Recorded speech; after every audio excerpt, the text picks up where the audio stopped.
man. Can't believe I fucked that up. It's okay. This is not the hardest part. This part's actually just like really fun.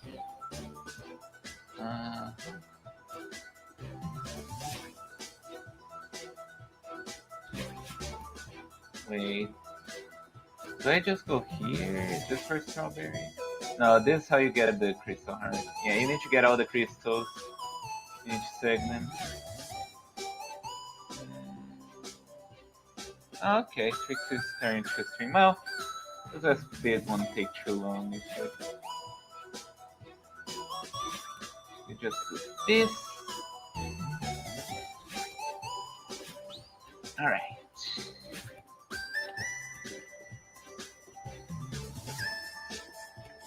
Alright. Yeah, I love the little checkpoints. No. Oh.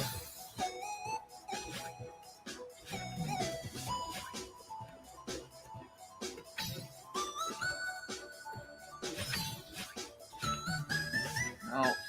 Get the thing out. Oh.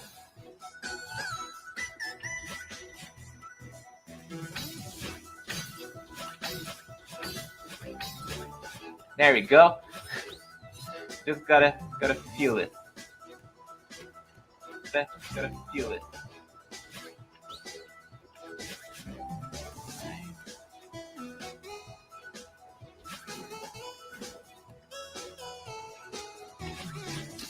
Oh, no. Ha, alright. Yeah, I'm not getting that. What's the logic between the strawberries that I choose to get and the ones I choose to ignore? Shut up. Fuck you. There's none. Do not try to understand the logic of Alan's brain. Trust me. I tried. It's not something you can do. I've been trying for all these years. But there is none. I should not be trying to get this. In fact, I want.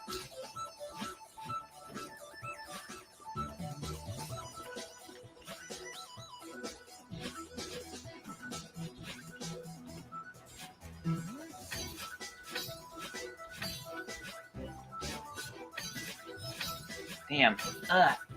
Really gotta do it. Really gotta do it. There you go. 19.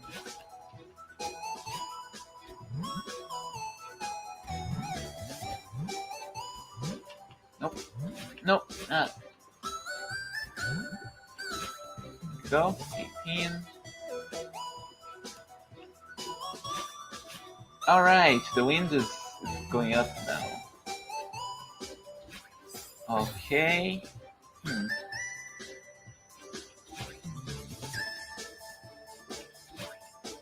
Do this. Alright.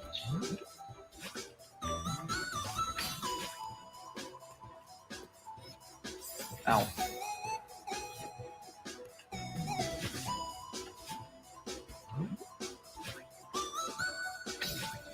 No, I shouldn't have done that. Alright.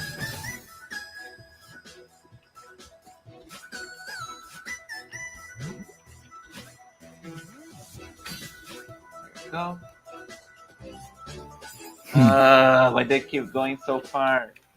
Gary in chat said, because we were on Twitter, I was saying that Twitter is like 2000s 4chan now, and Gary and somebody else were like, nah, it was better back then, you know, it was more fun. And I'm like, that just means you were groomed.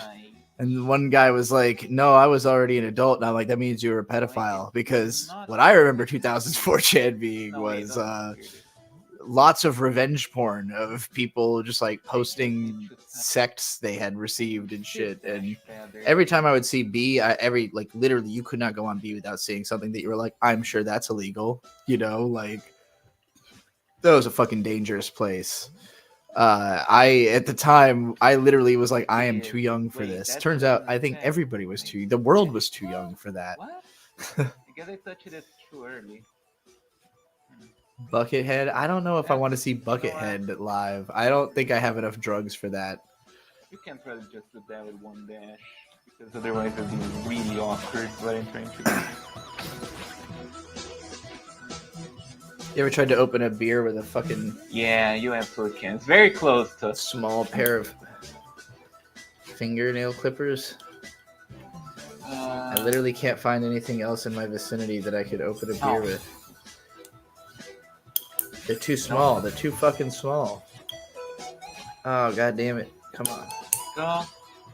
You believe in you, little nail clippers. Go. Kind of close. All the same energy Ellen is applying to try to play that game, I'm going to apply to try to open this beer. I've got to be as good at opening this beer as Ellen is at beating Celeste. We can do this together, Ellen. I believe in you. Nope. I believe in you, Ellen. We're going to do this. My belief in you will power this beer open. One way or another. I mean, I'm certainly not giving up till I've done it.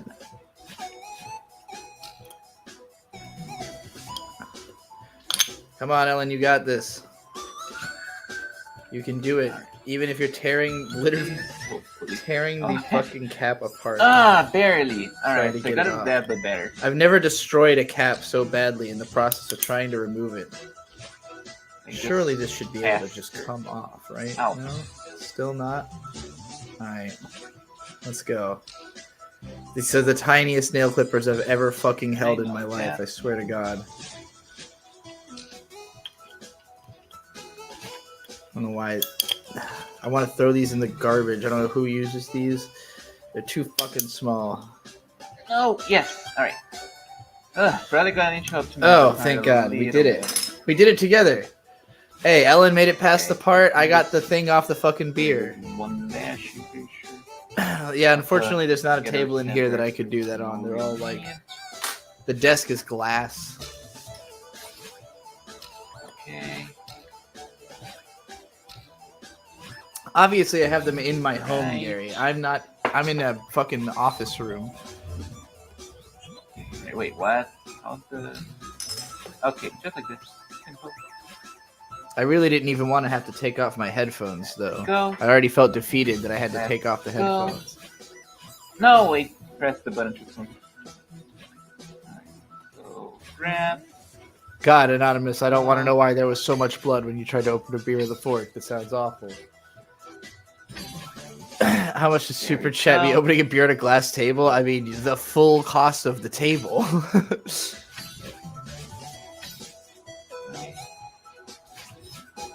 Go. Right. Almost there. Oh, no. You got this. Boy, that's an embarrassing way of dying. No. Please, damn.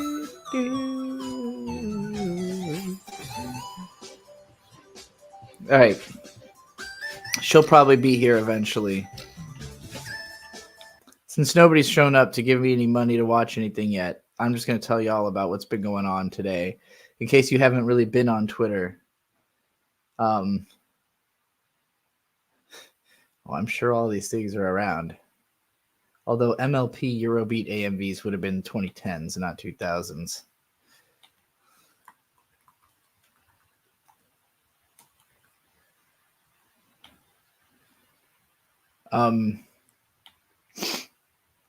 Yeah, all right. I don't know if y'all have seen. I've never known much about this Dr. Disrespect guy.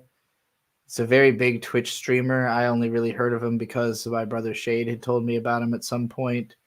It looks like he was busted being in the DMs of a 15-year-old like 7 years ago or something. And he basically like he had the opportunity to say literally anything he wanted. I'm going to read you Dr. Disrespect's message on the subject of being banned from Twitch. Hello, I'd like to make a quick statement. Let's cut the fucking bullshit. As you know, there's no filter with me. I've always been upfront and real with you guys on anything that I can be upfront about. And I'm always willing to accept responsibility, which is why I'm here now. First and foremost, I do want to apologize to everyone in my community, as well as those close to me, my team, and everyone at Midnight Society Game Studio. A lot of people have been left in the dark about what happened yesterday with Midnight Society and I, and we made the painful decision collectively to have me step down. Our team is full of incredibly talented and good people that have high career ambitions and families that I never want to jeopardize the culture we have carefully crafted. Everyone has been wanting to know why I was banned from Twitch, but for reasons outside of my control, I was not allowed to say anything for the last several years. Now that 2 former Twitch employees have publicly disclosed the accusations, I can now tell you my side of the story regarding the ban. Were there Twitch whisper messages with an individual minor back in 2017? The answer is yes. Notice how the way that this person speaks has completely changed in order to say that sentence. This is like somebody speaking in character. This is someone breaking that character in order to phrase a sentence as fuckedly as possible to try and minimize the impact of admitting that you spoke to a minor in 2017 through Twitch whisper messages. Also not being specific about what they said. Anyway, were there real intentions behind these messages? The answer is absolutely not. Real intentions of what? What did you say that you're saying there were not real intentions behind? Because of the intentions, like whether or not you had intentions to do whatever you were saying, the fact that you were saying it at all to the minor is the problem. So this is basically admitting he did it. Like he's doing exactly what he was being accused. He's admitting to doing what he was accused of having done. These were casual, mutual conversations that sometimes leaned too much in the direction of being inappropriate, but nothing more. Doesn't need to be anything more. Nothing illegal happened. No pictures were shared. No crimes were committed. I never even met the individual. I went through a lengthy arbitration regarding a civil dispute with Twitch, and that case was resolved by a settlement. Let me be clear. Remember how this started. Let's cut the fucking bullshit. And we've arrived at nothing illegal happened. No pictures were shared. No crimes were committed. I never even met the individual. I went through a lengthy arbitration regarding a civil dispute with Twitch, and that case was resolved by a settlement. Let me be clear, it was not a criminal case against me, and no criminal charges have ever been brought against me. Now, from a moral standpoint, I'll absolutely take responsibility. I should have never entertained these conversations to begin with. Yeah, okay, yes, finally, where it's a sane statement. How are you going to take responsibility? Let's see. That's on me. That's on me as an adult, a husband, and a father. Ooh, you're making it worse. I didn't know you were all those things. It should have never happened. I get it. I'm not perfect, and I'll fucking own my shit. Yeah, you will. This was stupid. Now, with all that said, don't get it fucking mistaken. I've seen all the remarks and labels being thrown around so loosely. Social media is a destruction zone. I've never heard of a destruction zone. What does he mean like a demolition zone? I'm no fucking predator or pedophile. Are you kidding me? Anyone that truly knows me fucking knows where I stand on those things with those types of people. Fuck that. That? Fuck that? Okay. That's a different level of disgust that I fucking hate even hearing about. Don't be labeling me as the worst of the worst with your exaggerations. Get the fuck out of here with that shit.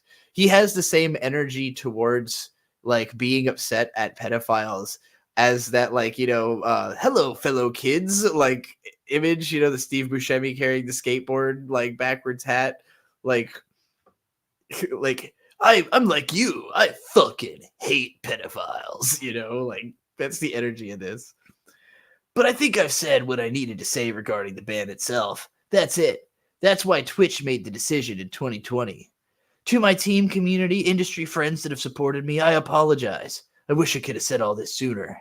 You guys have always showed me and my family love and support throughout all these years. We love you guys like you can't imagine. I have the fucking best community in Circle.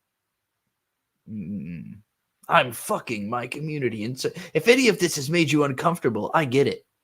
Oh, do you? But you don't have to support me anymore. But just know you have always been greatly appreciated. Oh, God. Ew, that rings really gross. But trust me when I say this.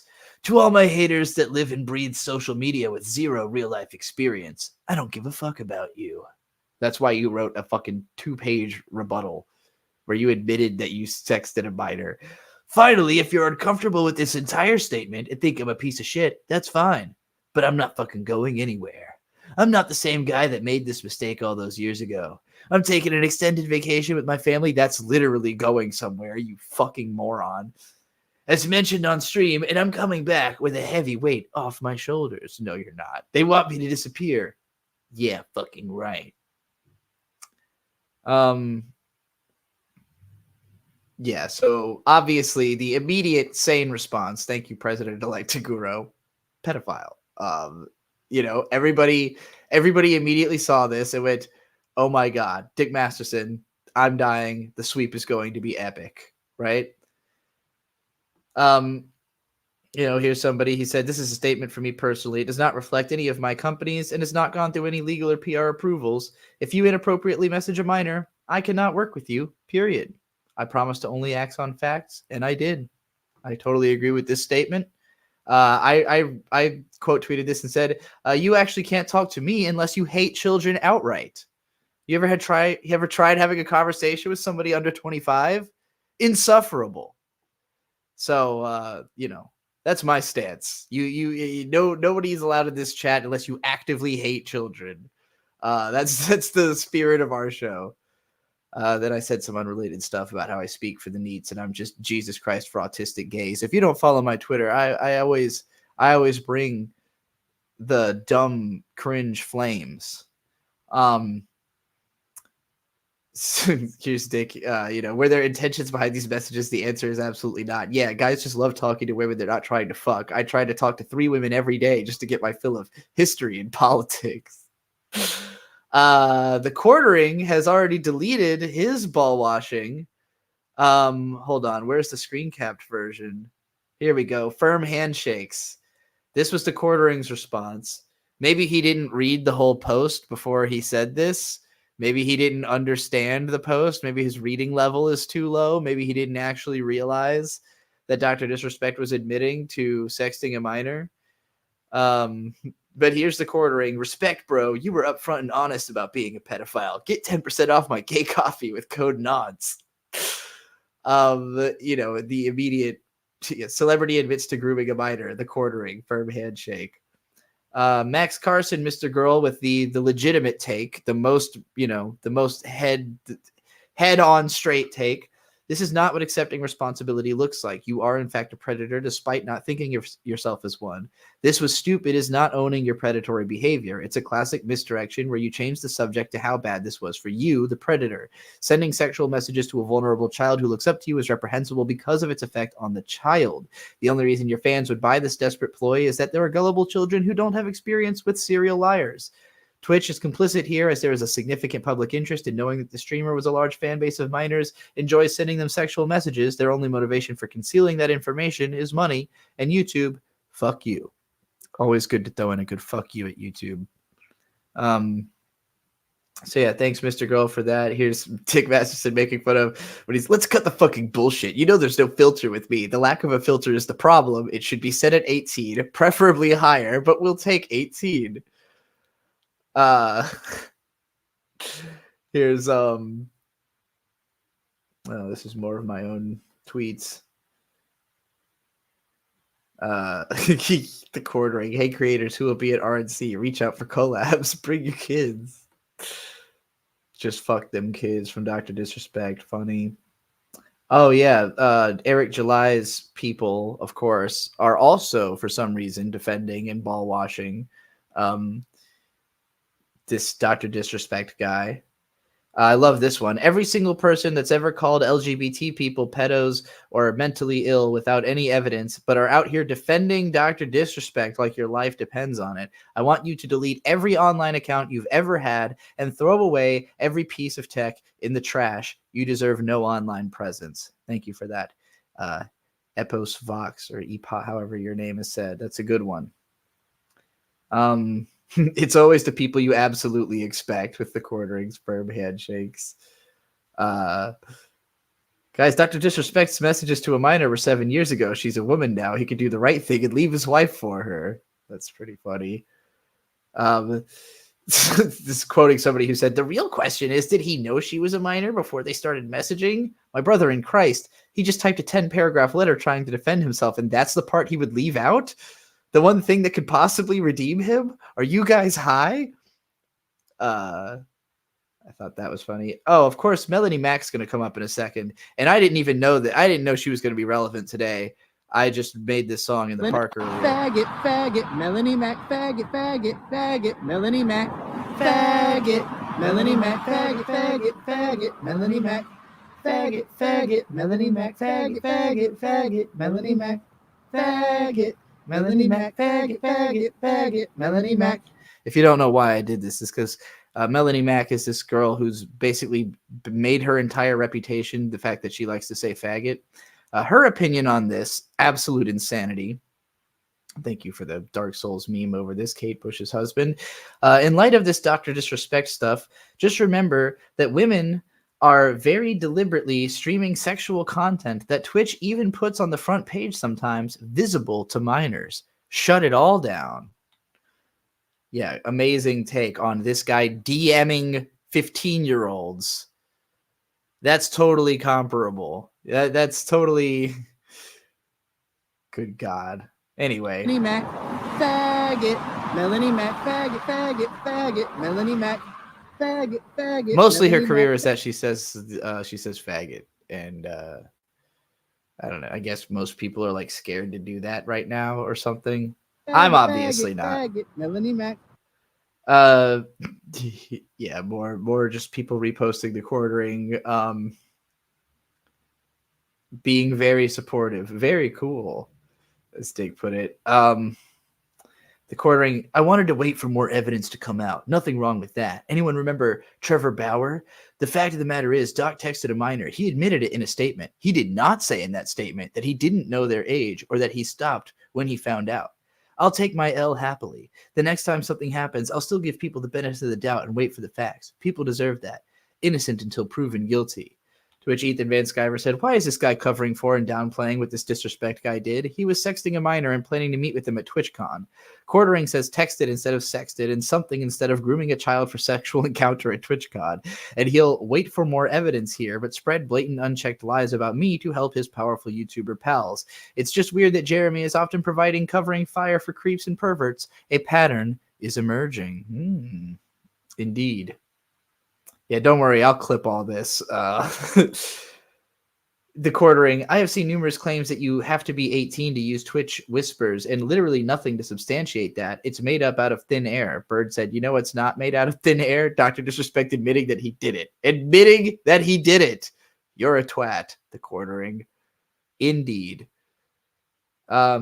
Nick Calandra, he's been commenting on this. The guy who runs Second Wind, the new channel that Yahtzee Croshaw is on. The fact that I've seen people still asking how old the minor was. The internet needs a reset button. My God. Indeed. And Peter Pish pointing out the reason these people have psychotically completely lost their mind to ball wash this guy is that it's a culture war tribalism. They think this guy is on their team, so they think they have to defend him no matter what, not understanding fucking, that it's, you can't, like, you need to be willing to root the bad elements out of your team. The reason that most of my audience doesn't give a shit when I talk about all these people is that you guys don't watch any of these people. None of you watch Dr. Disrespect. None of you watch Melanie Mack. None of you watch fucking The Quartering. You want me to shit on Lily Orchard and James Somerton because they are bad representation of what looks to everybody else like our team. You know, like they're people who categorically are seen as being the same thing as me. So I have to be out there going, that's not me. That's not the same thing as me. Don't compare me to that. You know, like, and these people are failing that. This is like the basics of association is don't associate with the guy who just admitted that he was sexting the minor. Like, if there's anywhere you should be able to draw the line, this is the place. This is where it's not a free speech thing anymore. It's that guy's a predator thing, you know, like you gotta, Vito finally woke up at this point, started getting in on it, you know, the quartering out here, sweeping like a madman. Dame Pesos, who, you know, continues to wisely not continue try to talking about me, in spite of having the most damning clip of me on the whole internet posted to his channel. After falsely accusing God only knows how many people of grooming, the quartering trends on Twitter for posting what? That's his response to Dr. Disrespect saying he DM'd a minor? The quartering. Firm handshake. Indeed. What a week, huh? It's Tuesday. That's cute. That's from Doodlebird14. All right. I think this is it about the Dr. Disrespect thing. Oh, yeah. This guy... saying of the apology, like a real fucking man, admitted his wrongs and gave you the truth. IMO, he's not even close to being a pedo. Takes courage to be vulnerable like this. Much respect to Dr. Disrespect. Vito said, this real fucking man just admitted to trying to fuck a real kid. Unfucking believable. Oh, this Yellow Flash dude who is also a fucking idiot and a douchebag and a bad man. I haven't seen any of this guy's videos yet, so I haven't figured out the angle of talking about how bad he is. I've just seen him have shit takes many times. But apparently he made a whole video defending Dr. Disrespect before he had edited the phrase. I guess he went back and edited the word minor into that tweet or something, which is nuts also. But then Yellow Flash had to delete the video defending him. As Vito points out, it's wild how hard these numbskulls trip over their feet trying to run interference for creeps. He didn't do it. He's innocent. I did it. That's fine. It's not that bad. She was a minor. Shit. Delete. Oh my God. Yeah, strange lack of comments about throwing people into wood chippers today, you know, which is usually the response when somebody's even hinting at being a pedophile. It's like, we're going to kill this guy, you know. Dr. Disrespect tried to sex kids, and Melanie Mack is worried about titty streamers. Yeah. Oh, yeah, John De La Rose. This motherfucker. I hate this guy especially much. Like, he's such a nobody that it's hard to talk about because nobody's fucking heard of him. But he's such a dirtbag. Did you see John De La Rose's take on this Dr. Disrespect situation? I obviously don't condone. Wait, let me do my my Mexican. Oh yeah, obviously problem. I don't condone fornication and flirting outside of marriage, but clearly wasn't something to cancel him over. The woke cancel pigs are the losers again.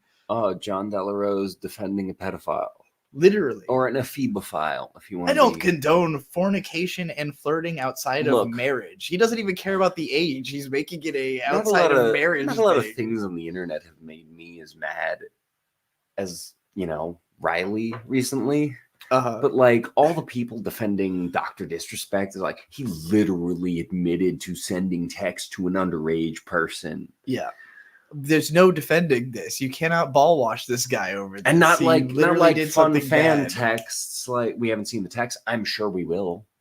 Unsurprisingly, but yeah, these are the same people who defend Eric July for all the bullshit he does. John De La Rose, you're a faggot. Yeah, I hate that guy. You just bombed in to say hello, or I bombed in. Did you have a rant? John De La Rose, apparently. Yeah, fuck John De La Rose. Think of the kids. No, I bombed in because, you know, I'm having emotional conversations with family members, and I'm gonna call one of my brothers in a second and see how he's doing. I have some long phone calls. I fucking hope it's not long. Oh, don't stay up too late. You gotta wake up mad early. No, I know I gotta wake up early. Oh boy. I But, can't get over that John De La Rose tweet. That guy. I literally can't get over anyone defending Dr. Disrespect for this. That one was like a new At level all. to me. Just at all. Period. He admitted to it. He didn't admit to like, oh, hey, I messaged them and whatever, it wasn't sexual. Oh my God, Ripa, you motherfucker. What? Dr. Disrespect caught sexting minors. Eric July quickly releases a video about how trans people are a threat to minors. Are you a This threat? motherfucker. Are you a threat? I mean, I'll murder a hate children. child, so You are a threat. but not in the way they're thinking. I'm not a sexual threat to children. So it might be a violent. What threat you're to saying is, if we have children, I've got to do the heavy lifting. children. No, I'm kidding. I know, but wouldn't it be like? But that's the thing. Like, that's what they want, is for people to go, "Oh, I'm kidding," instead of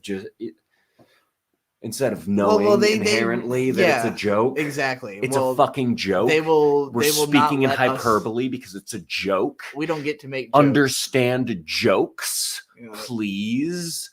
Everyone, like, Humor is illegal, especially in Texas. but that's the big thing. Like, so that's a big Riley thing I was just doing now. But like, Dr. Disrespect was not joking. no, He wasn't joking. no. He sent. This is not a free speech. He sent, thing, from what again. I understand, sexually explicit messages to a minor Yeah. and admitted to it. And people are still fucking defending him. I can't explain to you how fucking mad this makes me, because if I did, it would reveal personal information about me. Saying but that God already does it. damn. It's not going to do it enough. Well, Are you fucking kidding? I'm going to be straight with all of you right now. If you're a pedophile, being straight. if you're a pedophile, get the fuck out. If you even think you're a pedophile, fuck off. We're not interested in you. We're not interested in your money. We're not interested in anything. Just like, it is fucking indefensible. What the fuck is going on with Dr. Disrespect? Like, and it's even more indefensible to defend him. Well, he's just so fucking real, man. No, he's not. He's not real. He's giving it to you so fucking straight. Would you think I'm a person who very openly has a fake internet persona? You don't know my real name. You never will. You don't know anything about me for all intents and purposes. Do you think that my persona would be more real if I was wearing a fucking wig and headphones and pit vipers all the time? No. And admitting that I had fucking explicit conversations with a minor? What the fuck is wrong with you people? The quartering is the person I'm specifically talking about right now. What the fuck is wrong with you, Jeremy Hambly? Why the fuck do you get off giving firm handshakes? Whatever. The firm handshakes. Oh, I deleted that tweet after I saw he edited in minor. You should have fucking known about it in the first place. I hate that cunt. That was Yellow Flash who said that. No, but Jeremy Hambly edited it in. Or I'm sorry, Dr. Disrespect edited it in. And then quartering deleted his firm handshakes thing. Yes, he also deleted the firm handshake. This is where I identify with not identify, but like I understand the point of what's her fucking tits, Ashton, the other night, the one that made Dick destroy your headphones, who fucking insufferable to listen to. But Ashton, I'm still cool with you. We can stay mutual. I don't think she's a bad person. I think she's also really fucking hot. Sure, whatever. Who cares? I care. I care too. You're not being very intellectual right now. It's. But I'm trying to like give her points, and you're defending her for some reason. Anyway, I'm trying to be funny about but it. like her points, like I give her points in the fact of like, oh well, I this was shitty of her because she didn't just text Min about it, and she just went like, oh well, I don't understand all points of the argument, and so I'm just doing this. She did apologize for not coming to Mint first. Good, I was asleep before that stream ended. Good, but like. The quartering, Jeremy Hambly, you have sponsorships, you have companies to be worried about. And you're just randomly throwing off tweets like, oh, hey, you texted a 16-year-old with sexual intentions? Firm handshake. Firm handshake. Good on you. You did the same joke good on to you me earlier. What the fuck is wrong with you? Everyone everyone who is defending Dr. Disrespect in any way, shape, or form, you are wrong and you deserve to be crucified in Minecraft. Anyway, goodbye. I love you. I'm gonna watch this Karen Quarter Pounder video again. Did you just finish my beer? Oh Jesus! You just splashed me hardcore. You gotta get a towel, quick. Not your shirt. That's not a very effective cleaning implement. Neither is There's more. What do you mean? It's like the ultimate. They're absorbent. What do you think a towel is? Like super fibers, like a whole bunch of super fibers. A fibrous set of superness. Hey, look at me. It's Shirtless Bird. Wow. Oh shit, Bird's doing pornography. What the fuck are you talking?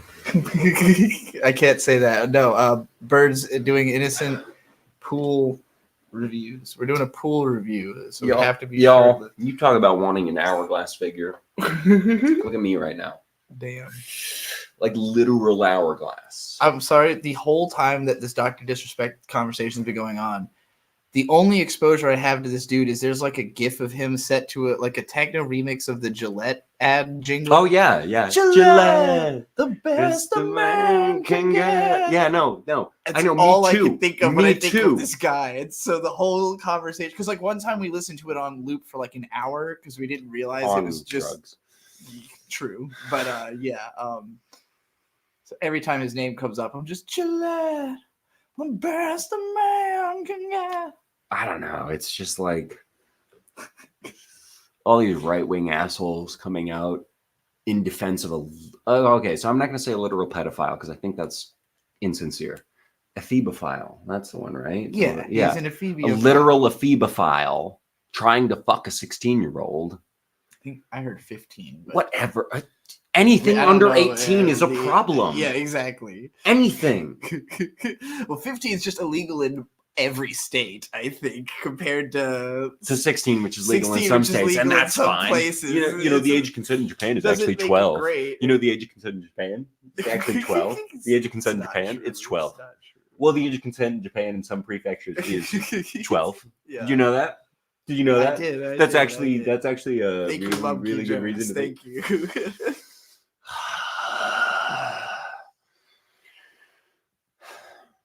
I'm really mad, and I have to go to work tomorrow, so I can't really be really mad yet. Yeah. But tomorrow we're doing a campfire stream, provided we have service. I'm You're gonna store up anger. really Where it's mad. literally like storing up like the Pokemon move Bind, just like taking it all the hits, and he's gonna do.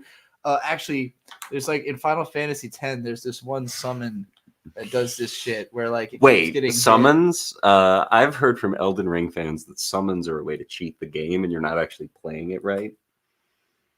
So what? You're not actually beating the boss if you have to summon people. Oh, I see. Elden Ring, yeah. I mean, there are some and I'm going to be honest with you. There are people who feel that way about Final Fantasy because the let me summons level with you right now. I was stuck on 2 bosses in Shadow of the Erdtree, the new Elden Ring DLC. Guess what? There's a spell in Shadow of the Erdtree that you can learn. Takes out both of them pretty much goddamn immediately. Didn't have to summon for either of them. This is going to be you. This creature is going to be you. It's that guy's mom. It's like an Evangelion situation. Except it's the bad guy is Evangelion. And you're just going to be like firing eye beams at people and turning them into fucking Landon, I'm clipping this energy. and calling it Bird has acid and gets ready. Bird has acid trip and gets ready for work. I don't do acid anymore. No, it's been a long time. Mushrooms. It's And actually even been that. over a year since the last time I did acid, and then left fucking 4, 8, however many tabs in a fucking hotel room. Yeah, I didn't even get to do it that time. Yeah, it sucked. Oh yeah, Gary always wants you to see this Lupe Fiasco song because I said I didn't think you knew it. Okay. That's why he's shirtless. But you're gonna have to hear it No, sped up. Landon, I'm shirtless because I've had like 3 shots of vodka. Thank you. You know, I can't shit on you for drinking liquor, except for the fact that I will if you're drinking Everclear. Gary always cleverly paid $3, knowing that I was going to speed it to 1.5, and therefore it would be. This 3 is a minutes song, long. right? Yeah. Can you not Speed it I 25. have to for Okay. copyright reasons. This song will be better faster, anyways, in my opinion. I think it's a little too slow. Oh wait, you can't. Landon, what are you fucking doing this weekend? unplug Drive the to too many headphones. games. Can he afford to do that? I don't fucking care. Can we afford? Yeah, we can't afford to do Oh, that. shit. He Oops. can't afford to do that. Okay. Anyway. Oops. Gary just sent another $1, so play at regular speed, please. I can't because it wasn't a money thing. It's a Nobody sent you $3 and they sent you another $1, so you should be playing at a regular speed. it doesn't have to be the music video. That's more likely to get blocked. No, it's the song. It's the fuck. It's a People really don't major- understand how YouTube works. It's fucking Atlantic Records. This would get my. I could. No, I cannot play this at normal speed. This stream will get taken down. I promise. Landon, how much is it? I just donated plasma. I don't This is know. $1 to Bird. I'm volunteering. I don't know. All right, let's see. There might be some echo here. I'm because sending this $1 playing for this so Bird we for can both- stripping. I am worth way more than $1, Gary. I take massive offense to that, just so you know. All right. You're back on my shit list, Gary, always.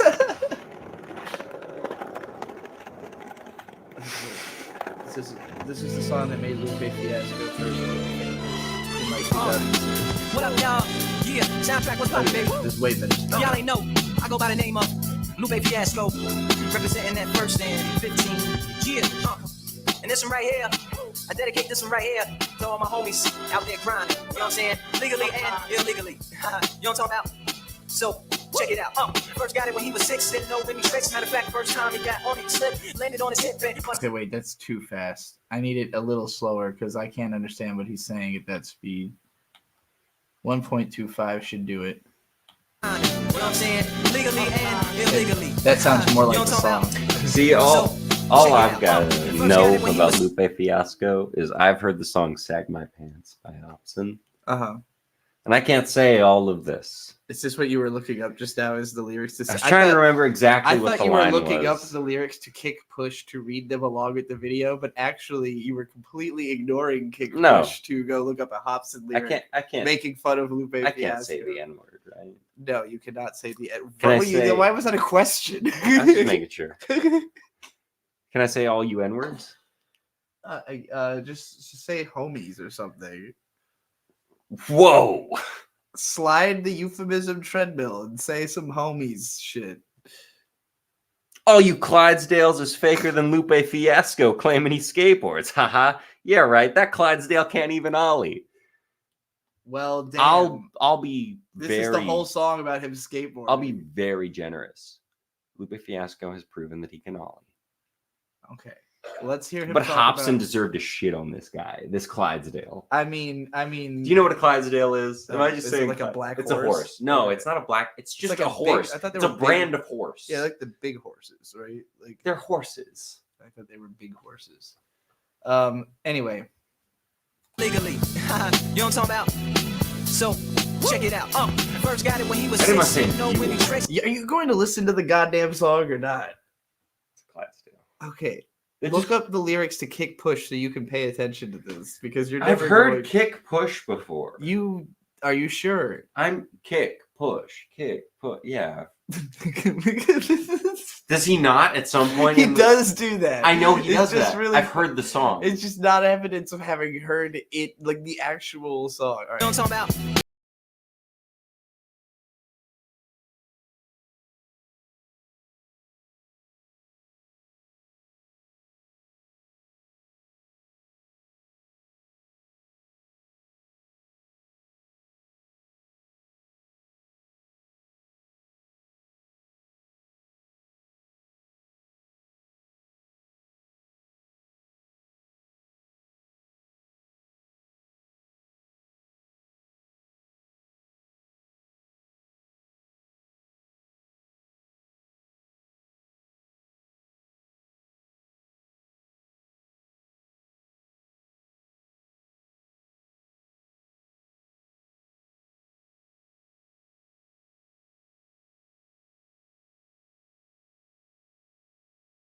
Right.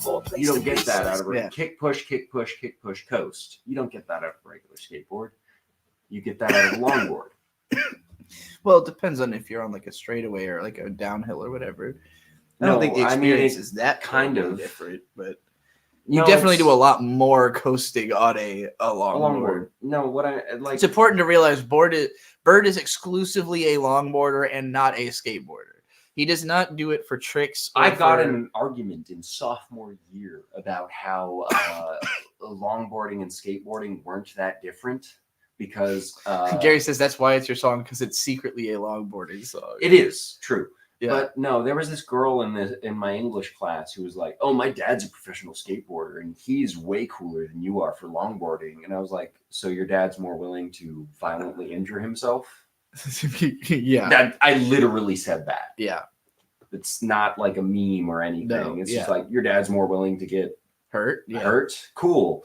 I'm sure willing the to biggest go reason my dad places. stopped skateboarding after having 3 kids is It's you the don't wanna same fucking reason hurt my yourself. dad stopped. It's Yeah. the reason why I longboard.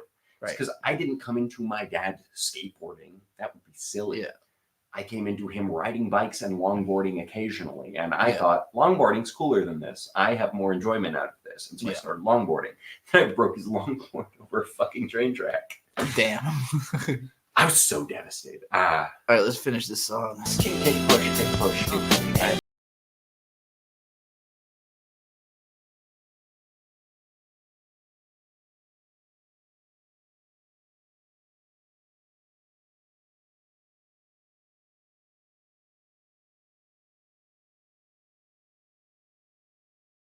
Can I Said I or would did I? marry- Did you? No, I'm told you I was going to do that later.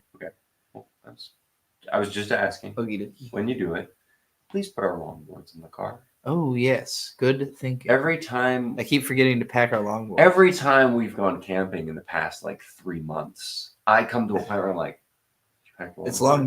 longboarding time. Yeah. Well, no, not even that. Like, oh, we have to go back to the camp office, and it's either Right, we walk there or exactly. we drive there, and I'm like, we could have What if- longboarded. There's "This usually isn't so hard." it's like it's so rare that we do find the opportunity, but there always is an opportunity when it's like, if we had them, this would have been the moment, you know. So yeah, got to make sure we have space too, because we're not carrying work shit anymore. But I'm engaged to these aerials and burials.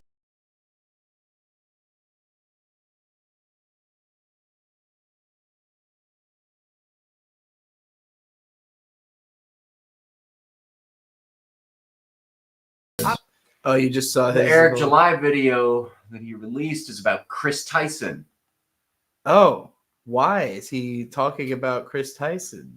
because he's stupid and wants engagement. All right, I'm definitely gonna have to do a commentary on this fucking Eric. Sorry, July again, video. I'm only reacting off of the video screenshot, but if he's reacting to this screenshot, I saw this tweet. Yeah, Chris Tyson still spends time with his children or her children. Yeah. Like, fuck, that was shitty of me. Chris Tyson, like, actively spends time with her children. Like, she hasn't abandoned her family or whatever the fuck you're pretending it is. God damn it. God damn all of you people, all of you transphobes. Like, what the fuck is wrong with you? I just, agreed. I gotta get you more on camera when you're doing these rants. you don't really. That was pretty much what I did say. Well, I wish I had you on camera when you're doing the rants. Like, what the fuck is wrong with you? Like, what? Eric July, you don't have kids, so you're offended for all of the children on planet Earth that are slighted in your fucking shit worldview? Eric, you don't even stand by your own principles. Not even a little bit. We know this. You can't pretend that you stand by some arbitrary new principles that the Blaze TV or Glenn Beck have given you. You fucking work with the Saska sisters, for Christ's sake. Why the fuck are you taking this stance? There's no way that the Saska sisters are... Why are they working for him? They must be being paid... Money, grifting. Well, yes, they must be being paid so much money. I think that they think it's funny to take advantage of dumb conservative people. I think that's true for all of these people. I think Nerdrotic and Eric July, I think all these people are probably originally I don't liberals think who are Eric really July edgy. is thinking Like- it's funny, though. I think Eric July is just like, No, he's well, you see what it is that Eric's got some another kind of- person who has slight of my worldview has decided to fundraise my entire existence. I don't know enough of his story to know what exactly it is, but he clearly operates on some kind of massive guilt complex where like he feels really bad about himself and his failures, and he thinks he has to like make up for that by being like Mr. Jesus of the fucking indie comic sphere. But the problem is I'll feel he's bad not about talented and he doesn't know how to recognize talent. So he just makes bad decision after bad decision, and he won't listen to the people like EVS or Dick who know what they're fucking talking about when they try to talk to him. He would have an opportunity with all these people. Hang on, though. But Yellow Flash said that he knew someone up high at DC. That knew so that up high. EVS was not fun. Fucking just making shit up. Just making shit My up. dad works for Nintendo, and he says EVS had late games. Like Hayao Miyazaki, or not Miyazaki. It's Shigeru just all Miyamoto. fake. Like It's all actually fake both and of not them. real. It's one disgruntled employee. It's just so fucking dumb. Like, why do you have to create fake drama? I get it, money, whatever, but God, just create fake drama in a fun way. Why are you attacking your friends? Why are you attacking your friends? That's what it comes down to for me personally. I mean, I haven't been personally slighted by any of these people, to be completely straight up and honest with you. But why are you attacking someone that you treated as a friend for what I assume in Yellow Flash's case, years? Yeah. Why are you doing that? Nothing could have changed that much. They just thought that the money would be on the other side. People then they're shitheads and grifters, and you should Yeah. never associate with them ever. that Green Day line, another protester has crossed the line to find the money's on the other side. Like, Can you it's never sing Holiday by Green Day again? why was it really bad? I mean, I wasn't trying to do it like accurately. I was just trying to do the vocals. I didn't expect a judgment. I don't based have on a that. collar to tug on. Do you want me to do it again and do it good so I No. can fucking wake up everybody in the neighborhood? No, I didn't. Okay. Don't criticize my singing performance needlessly. Anyway, I can criticize you if I want, bitch. you can do whatever you feel. But get hurt afterwards. So I'll be hurt.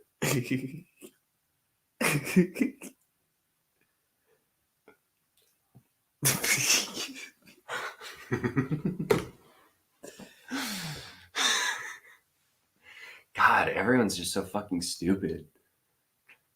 True. I just Gary always asked, if I drink Everclear, will it make me cool and likable?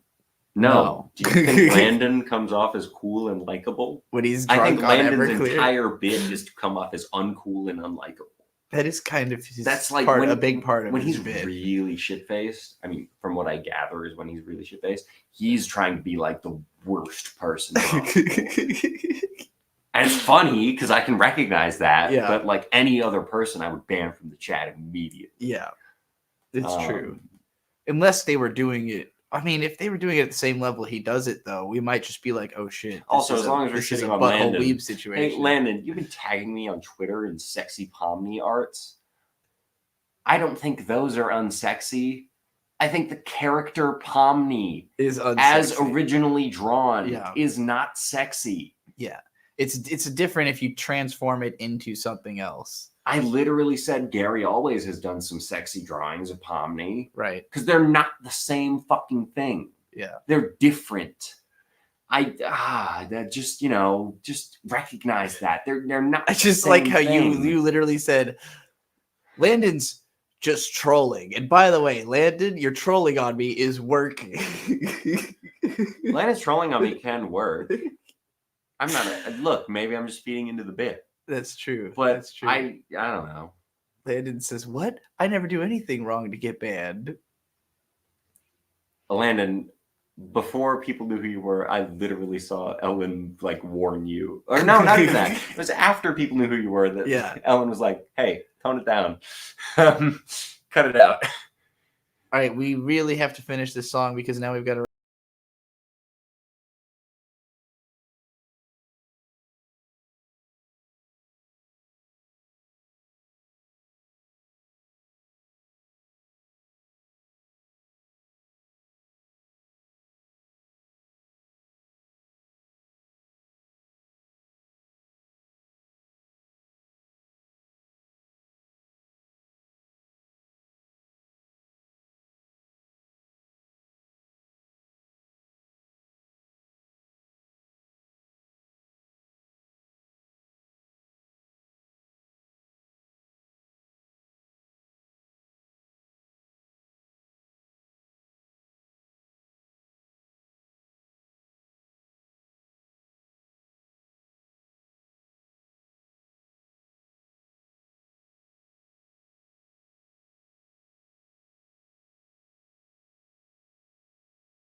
got like 45 seconds to type as fast as fucking possible.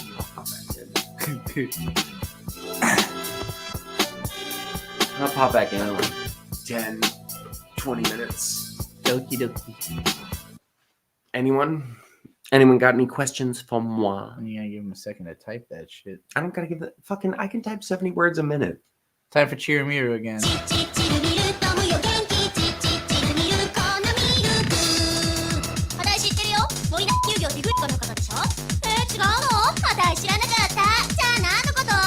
Gary always. I can't believe the sentence is coming out of my mouth. You're absolutely correct.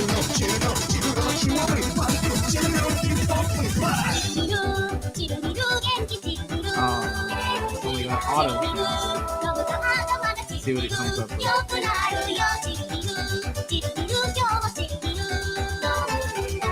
has no idea.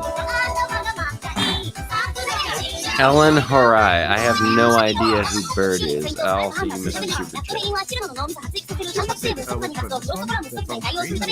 Probably not. If she's telling me you missed it and put on screen.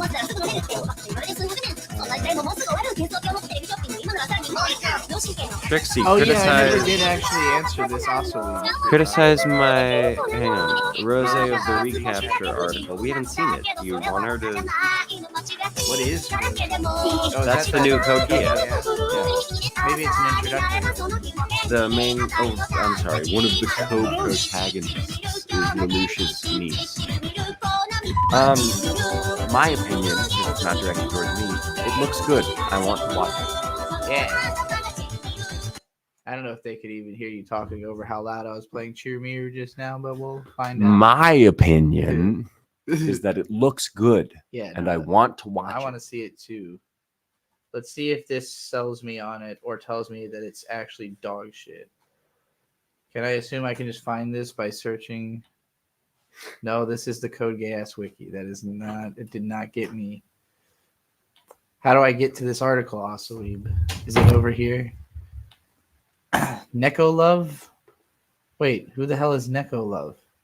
This is not the right thing.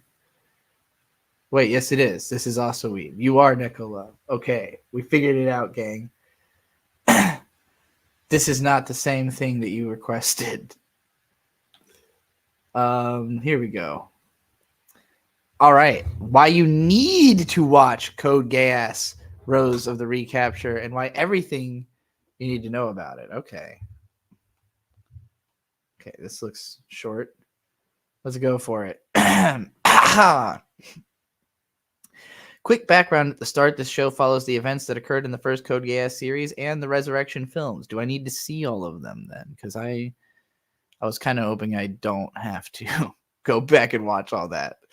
Following the fall of the Britannian Empire from the events of the original Code Geass series, the Britannian Republic was formed to replace it due to the systemic issues and corruption seen within the Empire. But sadly, as it turns out, corruption doesn't end once you replace those evil folks with other people to take their places. Britannian Republic leader terrorizes a Japanese man in an effort to make an example out of him. Bandai Namco Filmworks Disney. Is this like a quote from Bandai Namco Filmworks Disney? Or are you just like crediting... You're like crediting them as the owners of this image, and also this is your description of the image. I'm interpreting it that way. As with the Britannian Republic, it's shown that the systemic issues and corruption are still perpetuated. I'm going to tell you right now that it sounds like English is not your first language. Just because the sentence structures and word choices are kind of odd. Just in terms of like not sounding like a way that like just as with the Britannian Republic, it's shown. I'm like thinking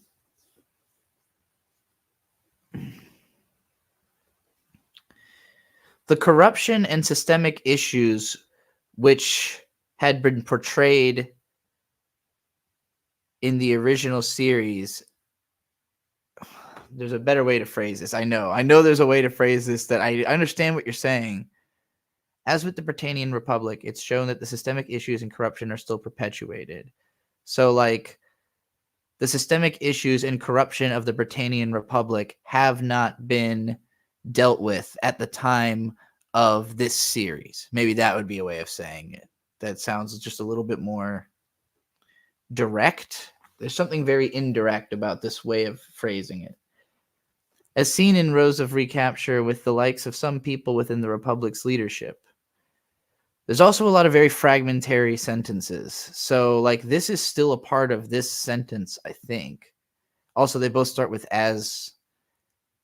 It's like a repetitive use of as here. So the way I would have written this whole pair of sentences would have been the systemic issues and corruption that were a part of the Britannian Republic in the original show are still portrayed in Rows of Recapture with the likes of some people within the Republic's leadership.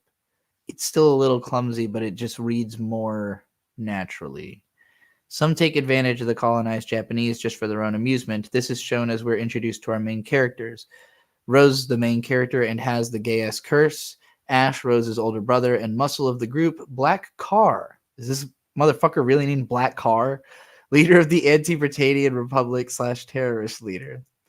Rose and Ash act as mercenaries for Black Cat's group to fight against the Britannian Republic, as our group having their own nightmare frame to fight against the Britannian Republic. So having their own, our group having their own. Our group has their own. We also don't need a comma here, so it would be Rose and Ash act as mercenaries for Black Cat's group. And then I would put a comma and take out the word to. So I would say Rose and Ash act as mercenaries for Black Cat's group, comma, fighting against the Britannian Republic using their own nightmare frame. The rest of that sentence is unnecessary. With the highlight with our group being Rose and his outfit that he wore in the episode. Okay, so Rose is a dude. I thought Rose was the chick who looks like Lelouch or whatever. Scene in the middle of the episode where Black Cat reveals the target for Rose and Ash. Something very simple in form, but something that drew my eyes to him as a character. Oh, the outfit. Okay. You're saying the outfit is very simple in form, but drew your eyes to him as a character. Due to the mix of masculine and feminine items that he wears. Okay, so this is all, again, you're kind of writing one sentence across a lot of sentences. So I would say one of the, the highlight of our group is also just kind of an awkward phrasing. So I would probably rephrase this to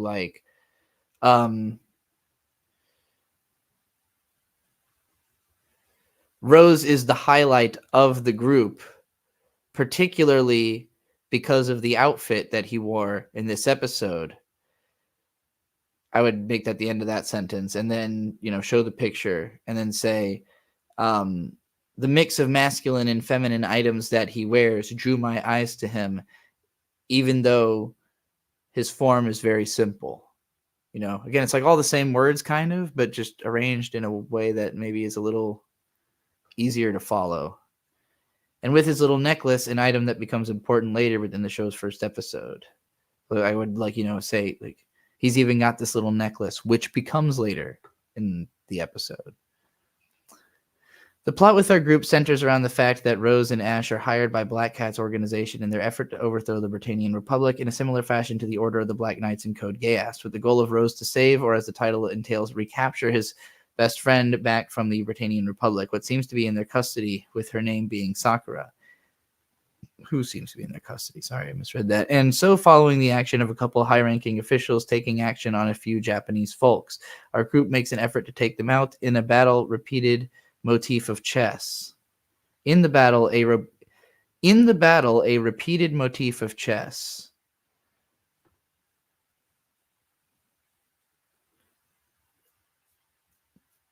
There is a motif of chess repeatedly coming up throughout the battle, acting as a parallel between Ash and the Britannian forces, but also as a sign of intelligence and strategy on the part of Rose. Something seen with Lelouch and Code Geass, and a motif also played in its first episode. with Rose confronting the Britannian leader in an act to reveal that his necklace acts as likely dampener for Rose's Geist power, but that also Rose is actually a woman. Okay. So it's just you were just trying to preserve the mystery as you wrote this. Giving her backstory to the audience and the relationship between her and brother to the villains of the episode, while also revealing that she's doing her actions in an effort to get her best friend back. To go more into depth, the idea of corruption within Code Geass acting in massive part to why people rise up and take arms against Britannia. Beside the fact that Lelouch's main motivation within the original series was revenge against his own father for banishing him from his rightful throne. It was the corruption and the imperialism of the Britannian Empire and its actions against the Japanese that led to formation of the Order of the Black Knights, with both of our protagonists of both respective stories with their own selfish motivations lead the two to go against their respective governments. Chess game, that acting visual representation of Ash's battle as Rose confronts her Britannian target. Why do you always have the apostrophe after Rose? Is that like a... Are you trying to do the accent mark over the E to make it Rosé? Is that what that is? Because there's like a character, there's like a way to get that. Actually, if you just like Google special characters, you'll usually get, you can just copy paste any of these. So if you're trying to get that, the easiest way would be to just, I mean, it'll tell you what, you know, if you hold Alt and then press those number combinations. So if you wanted to type it more quickly, you could do it that way. But, you know, that's just a way of getting that. The reveal of Rosé being a woman, I saw it a mile away. Well, I saw it on Twitter before I saw any other aspect of the show. While I had made sly jokes and jabs at Rosé while watching the episode and comparing her to this anime season's Lloyd from I Was Reincarnated as the Seventh Prince series, all of the signs that Rosé was a woman was right there for the audience to see, from Rosé's manner of dress, specifically with Rosé's jacket seen in the show. Rosé's coat goes past his waist, where a woman's jacket would likely cut off at their waist, as the manner her jacket was likely created. A woman's coat and dress shirts are typically made in a manner where the wearer's zipper or holes to put the buttons in this manner goes over from the right to the left of an individual's coat. Due to the history of women's fashion, women's clothes were designed by men for women, and it was expected by those men who designed for those clothes that a man would dress his woman back in the day. But to step away from the messed up history of women's fashion, this show now acts as our first Code Geass series with the main protagonist who is a woman. Here's a cropped image showing the principal in action. So I'm guessing that she's wearing her coat with the buttons on the women's side, but has like cut off the bottom of it, is what you're saying? Like you're saying that the design revealed that it was probably a woman because of the way the buttons were, right? I haven't seen it, so I'm not sure. This show now acts as our first Code Geass. Oh, I read that. Whereas for a franchise like Mobile Suit Gundam, which took its franchise 38 years before we saw our first female protagonist in Mobile Suit Gundam Twilight Axis, or the most widely recognizable female protagonist with Suletta Mercury from Mobile Suit Gundam The Witch from Mercury, I'm happy and glad that Code Geass is able to expand as a franchise in a manner like the Gundam franchise, as the series gives an opportunity for people behind working on anime to get more involved in the production of mecha anime, a genre that I personally feel like is a dying breed in this new age of anime being produced. That's true. Where we have almost 60 shows every anime season, and 30% of all that comes out are video game-inspired fantasy series, where the opportunity to tell political drama and thrillers being told within the medium of mecha is lost. Definitely a big part of it is that it's hard to draw, and like a lot of the talent has died off, and they're not like teaching new people how to do it because it's not a popular genre. So people just like don't know how to animate robots anymore. That's the impression I've gotten from what I've heard people talk about. Where I see the potential with Code Geass Rosé of the recapture is on the note of animation and mecha action, as seen in the animation of the nightmare frame scenes in the show, are absolutely so stellar. I could tell that with most of the battles in the episode, the quality of animation seen was comparable to work seen with recent works in the Gundam franchise, with Kukuru's Doan's Island and Seed Freedom films. I personally haven't gotten an opportunity to watch both works outside from all of the promos and promotional materials I saw leading up to both pieces of media. But with Rose of the Recapture, I'm so happy and glad to see these new advancements with animation being implemented with TV anime. A show attempting something similar is the past season's Girls Band's Cry. The show having used the 3D animation techniques and haven't even heard of that. A production pipeline having been built with Toei's recent efforts with the Dragon Ball Super Superhero and One Piece Red film. It's fascinating that level of effort in animation that audiences have only seen in films come to the small screen. At the end of the day, I'm so happy and excited to see more anime works, maybe following under the steps of Code Geass, Rose of the Recapture, with the series having been picked up by Disney. With Disney's overall involvement with anime within the past year, including the partnership with Warner Bros. Discovery to stream the upcoming Suicide Squad isekai anime, that by current metrics, based on sites like MyAnimeList, Kitsu, and AniList, this show seems to be likely to become the biggest series from an unadapted IP coming this summer season.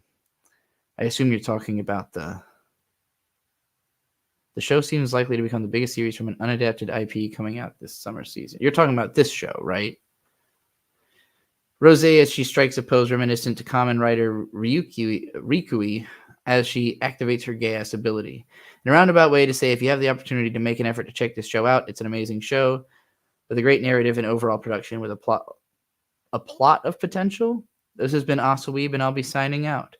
Okay, so I will say by far the most difficult thing about your writing is your sentence structure. You keep putting periods before the sentence is over and like starting over when you're kind of still in the same sentence. The grammar is odd, but I usually understood what you were trying to say. There were only a couple places where it got like to a level of confusing where I was like, I'm not entirely sure what you meant. Like right here, it's a little unclear if you're talking about Suicide Squad or this show, but because you said unadapted IP, I'm like, well, okay, you must be talking about Code Geass, but it's just confusingly written. In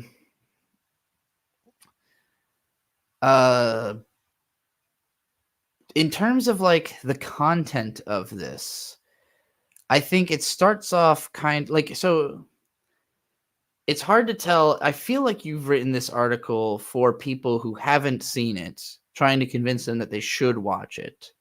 And I would say that you didn't need to go into as much synopsis as you did. I think that, it's fine to start off with this statement.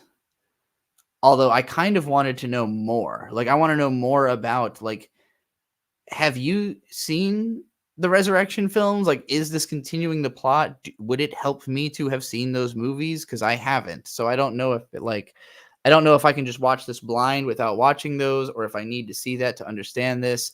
And you didn't really clarify beyond just saying that it takes place after them, So that's something I kind of felt was missing here. Most of these first few paragraphs are basically just saying it's pretty much like the first show. You're basically saying there's a lot of parallels to what the original story was. It's pretty much the same kind of thing with a new generation. And then you describe the characters a little bit. This part's fine. I already went over why I thought this was a little bit confusing, but I like that you talked about what you liked about this design. Like that to me is content saying like, well, it's a simple outline, but the combination of masculine and feminine elements caught my attention, and then of course that plays into the reveal that it's actually a woman.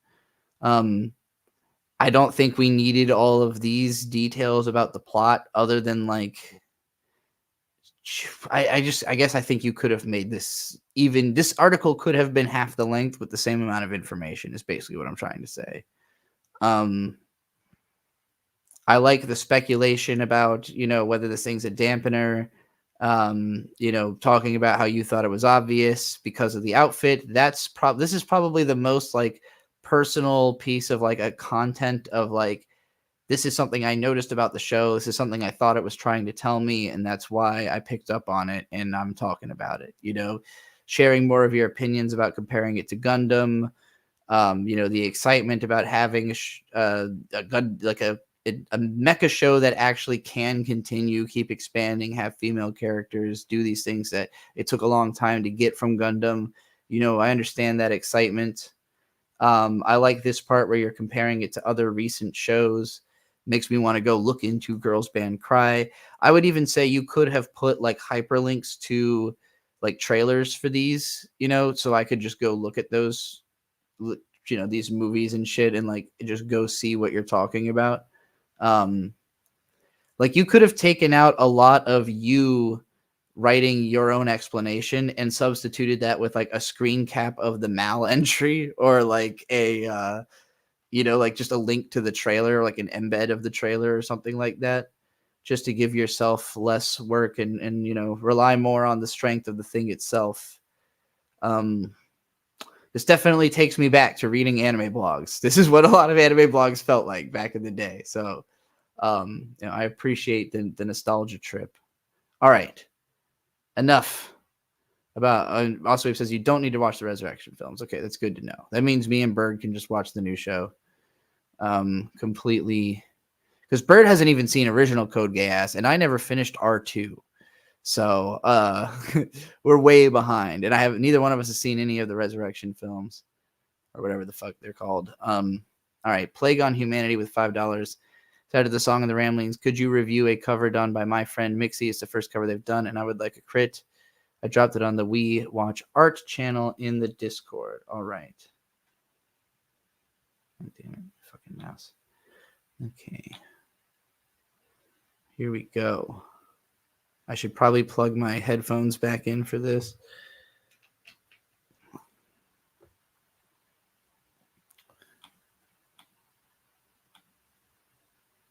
All right, let's all find out about this remix together. When you said my friend, is that just like a joke on like it's totally not me?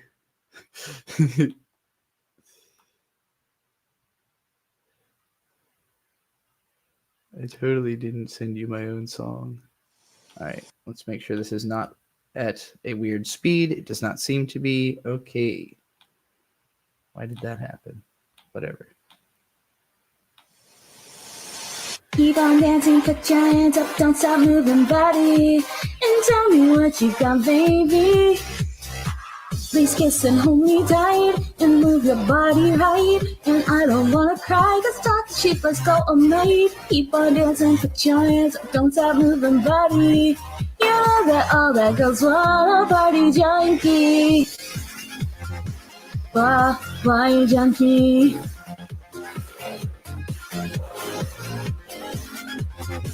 Party.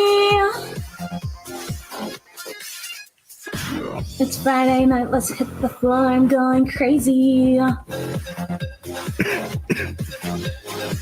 Cause sitting home when I'm alone is doing nothing for me.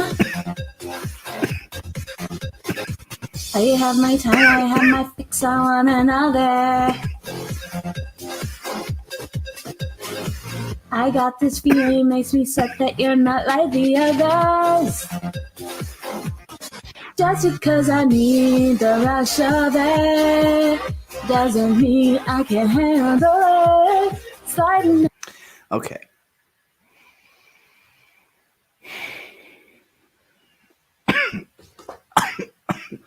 What was the original song? How different is this from the original song? Here we go. It's on Nico Nico. Let me find this on YouTube because I don't want to have to deal with Nico Nico. All right, let's see here. Party Junkie by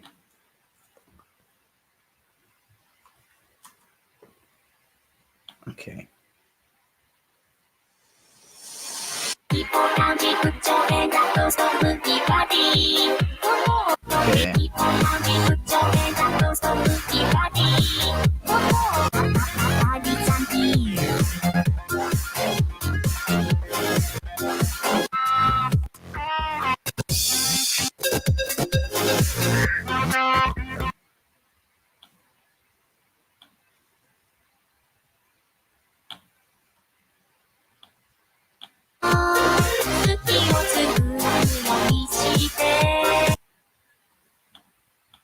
Another shot down one more time.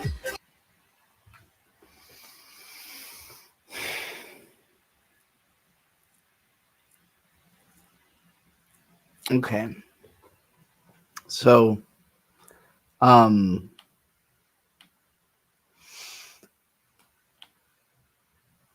going to be honest, and I'm not trying to be mean. This is not good. And it's not for lack of trying or that it's a bad idea per se, or that this person couldn't do this good. It will just take learning some things, especially on the production end, also on the performing end. Listen a little more. I'm addicted, I'll make you mine. So for one thing, the audio is incredibly roomy. It just sounds like it was recorded on a bad microphone, probably a blue like Snowball or Yeti or something. Like it was clearly not recorded on the best microphone. Now, that is something you can compensate for. That doesn't necessarily damn your thing. In fact, it can be a stylistic advantage. You might even do it on purpose if it fits your mix. I don't think this person has ever mixed a song. I don't think that mixing actually entered the equation of this song. I don't think there was a mixing stage of this release. These vocals don't sound altered. They sound like it was just, someone recorded themselves singing into a microphone and put it over an instrumental version of the song. It's very hard to make that sound good. And this is the kind of stuff that's hard to learn. It's why my music doesn't sound very good unless I get somebody else to mix it. You can very much tell the difference between songs that I mixed myself and songs that friends of mine who know how to mix things can do. It does sound like karaoke. Yes, Necromancer. It sounds like karaoke. Which is fine if that's your intent. But if you're trying to make a song that you're expecting other people to listen to as a cover, that they're going to put on and be like, oh, I like the English version. It's got to sound as good as the original. The original sounds phenomenal. And the instrumental seems to be the same here, but it's so low in the mix that it has no punch. Come on, tip it that till the girl spins round. The voice is super overpowering. Listen to how clearly you can hear both the music and the vocals in this version. Those vocals are way quieter than the bass. Way quieter. Actually, I would even consider this pretty low vocals. This is more like internet. Even this sounds like internet producer music. It's just pretty good. This doesn't sound anywhere near the level of production of a radio song, but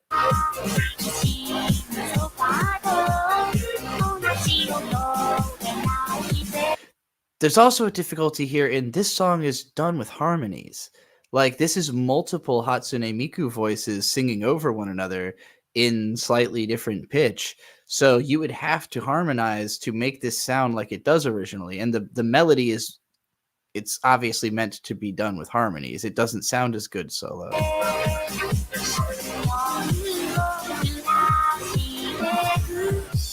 And of course, the harmonies are perfect with Miku because it's just the exact same note, overlaid on top of each other, one piano note up or whatever. They're all perfect hard harmonies, so yeah, again, I don't even think this is pristine production, the original, but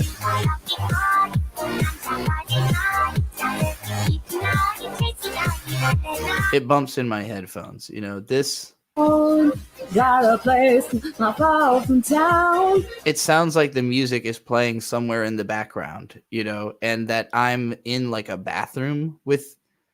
It sounds like she is sitting in a bathroom recording the vocals while the song is playing in the other room. That's kind of what it sounds like to me. Try to picture that visual, using a bathroom as a recording booth Or it could be a closet even.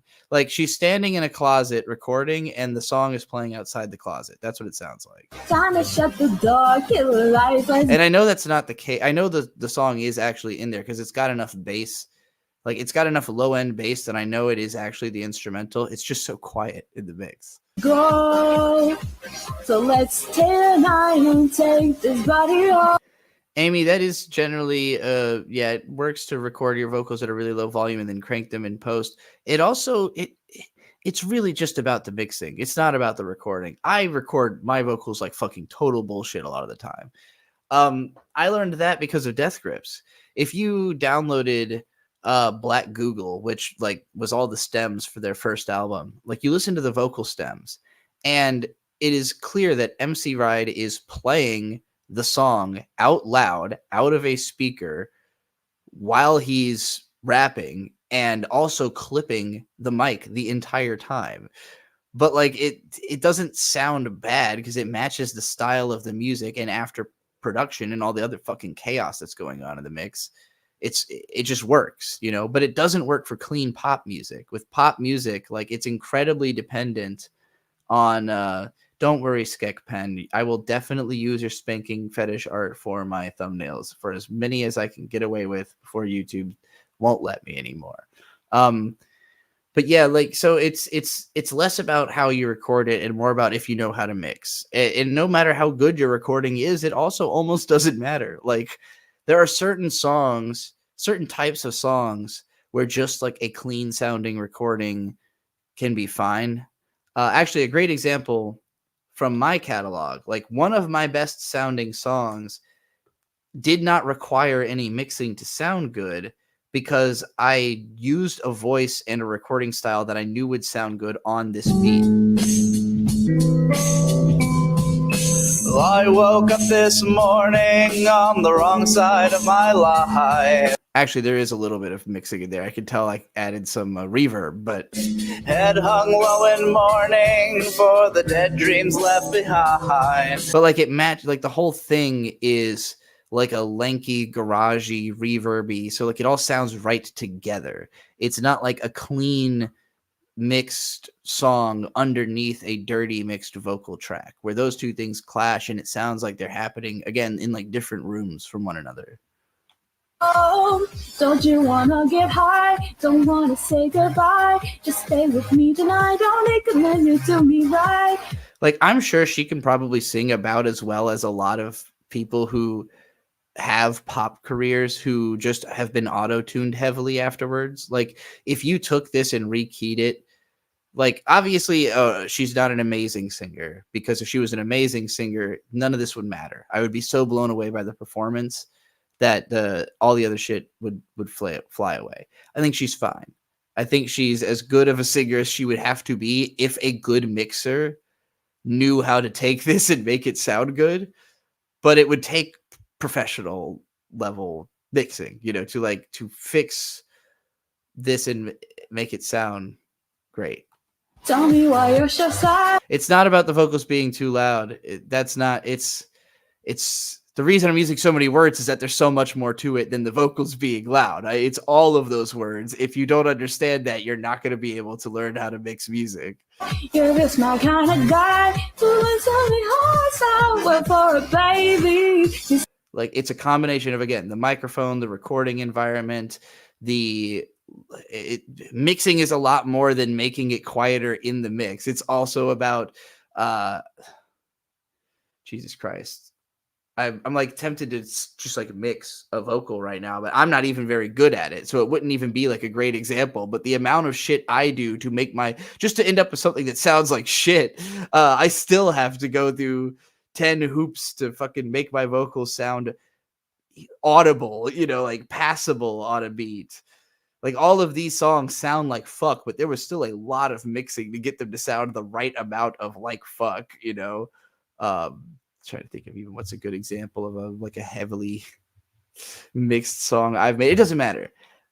I don't know why I'm trying to convince this one person in chat. Please and hold me right to move your body right, cause I don't wanna cry. Get started, she's let go all night. Keep on dancing, put your hands, don't stop moving body. Put your hands up, don't stop moving, body, body. Put your hands up, don't stop moving, body. I also think it's like she's singing a little too. You know that all bad girls want a party junkie. I think again, this is like the way she's singing would sound good if you like heavily modified it, but singing it so sing-songy doesn't fit with the party vibe to me. Like this has more of that bum, bum, bum, bum, bum, bum, bum, bum, bum, bum, bum, bum, you know. Friday night, let's hit the floor going crazy, yeah. Yeah, I didn't like that at all. Friday night, let's hit the floor, we're going crazy, yeah. You know, maybe just a little bit more impact on the attack side. You gotta have a little, you know, you gotta hit like Prince. Oh my Jack Wood, woo!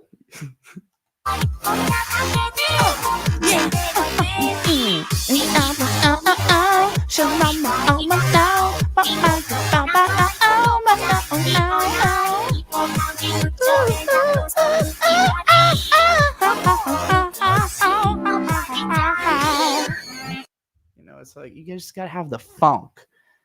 You gotta have the funk in you to do a song like this.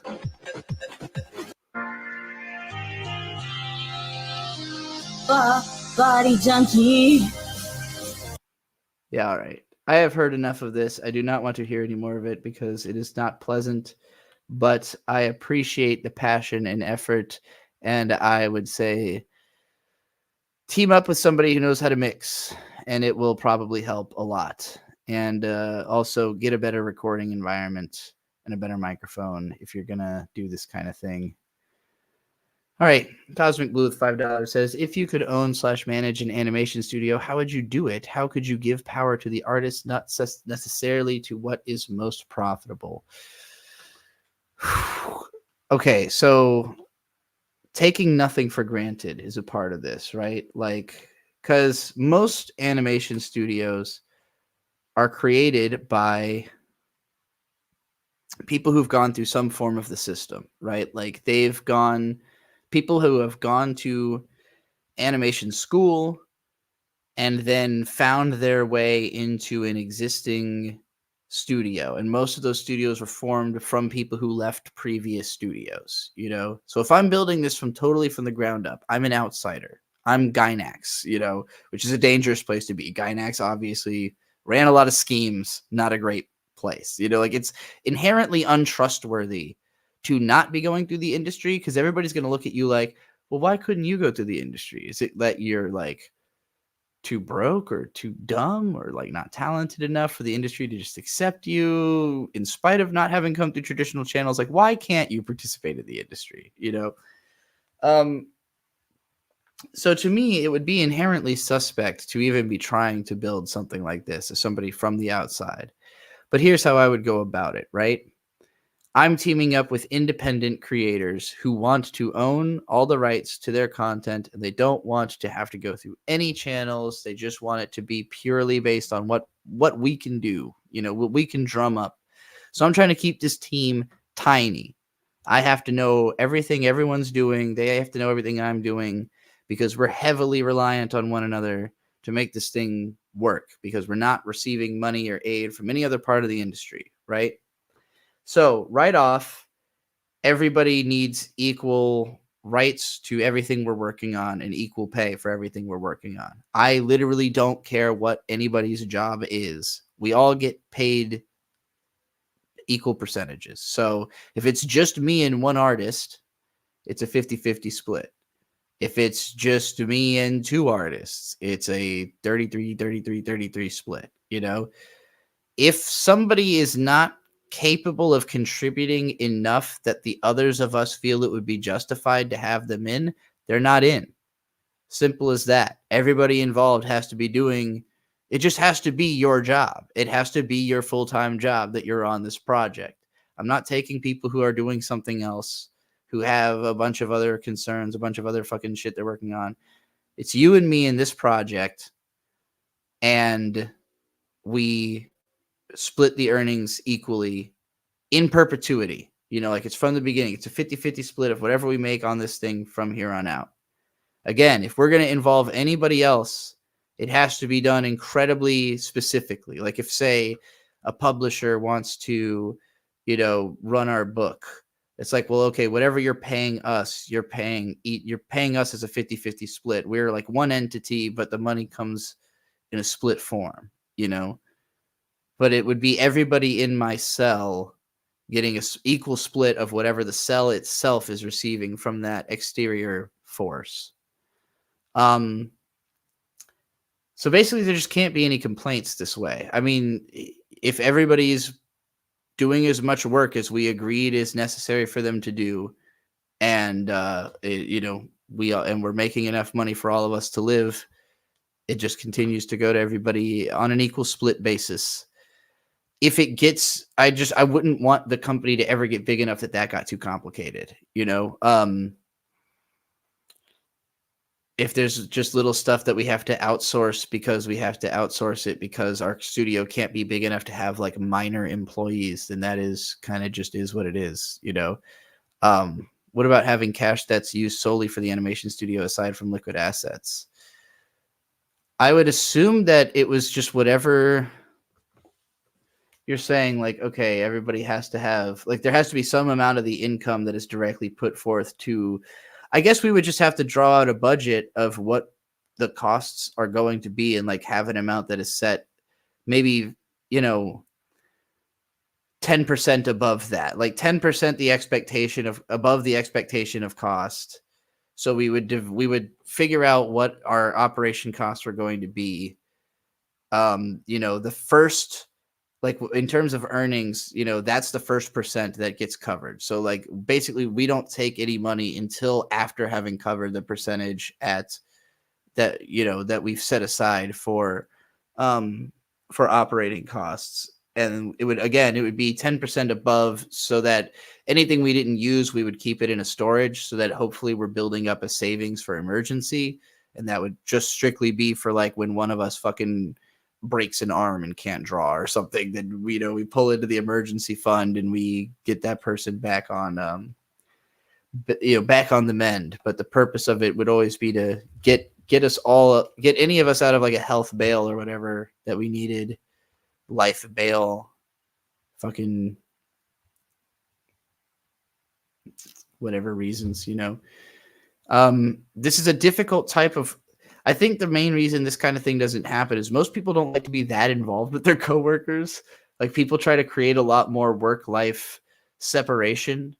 I have a hard time working with people if I don't feel like I really know them and what they're doing, unless it's like barely, like there's some people I've worked with where it's like I just tell them to draw something and they draw it and I'm like, cool, I got a drawing, but like if I'm doing like a project with somebody, I feel like I have to be like friends with them because I have to know how both of our lives and our actions are going to affect our continued involvement in the project, So I would always want to play it pretty close to the chest. This is why I don't have a studio or anything like this is, I want the types of people I want to work with. Not a lot of them really exist, that are like, we're going to all live and work together. Obviously Mint and Riley are the closest I found to people who are just like, I don't know why I opened this Google Doc, by the way. I think I was going to like draw out a fucking rubric or something. And then I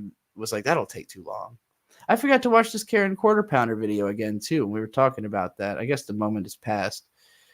It's really funny though. All right. A different way to think about storytelling. Sounds familiar.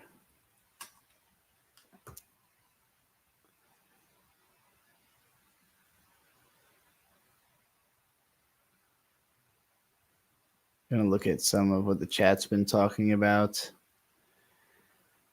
Would Trixie Player review a Mario Maker 2 level? I do not own Mario Maker 2, so no, I cannot do that. Unless you're talking about like a video of the level, I could review that. But I haven't played the game, so I don't really know the mechanics or anything. I mean, just beyond that it's Mario, obviously. Um,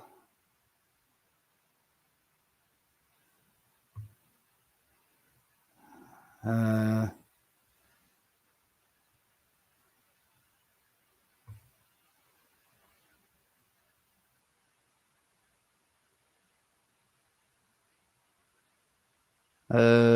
blah, blah, blah, reading back through everything.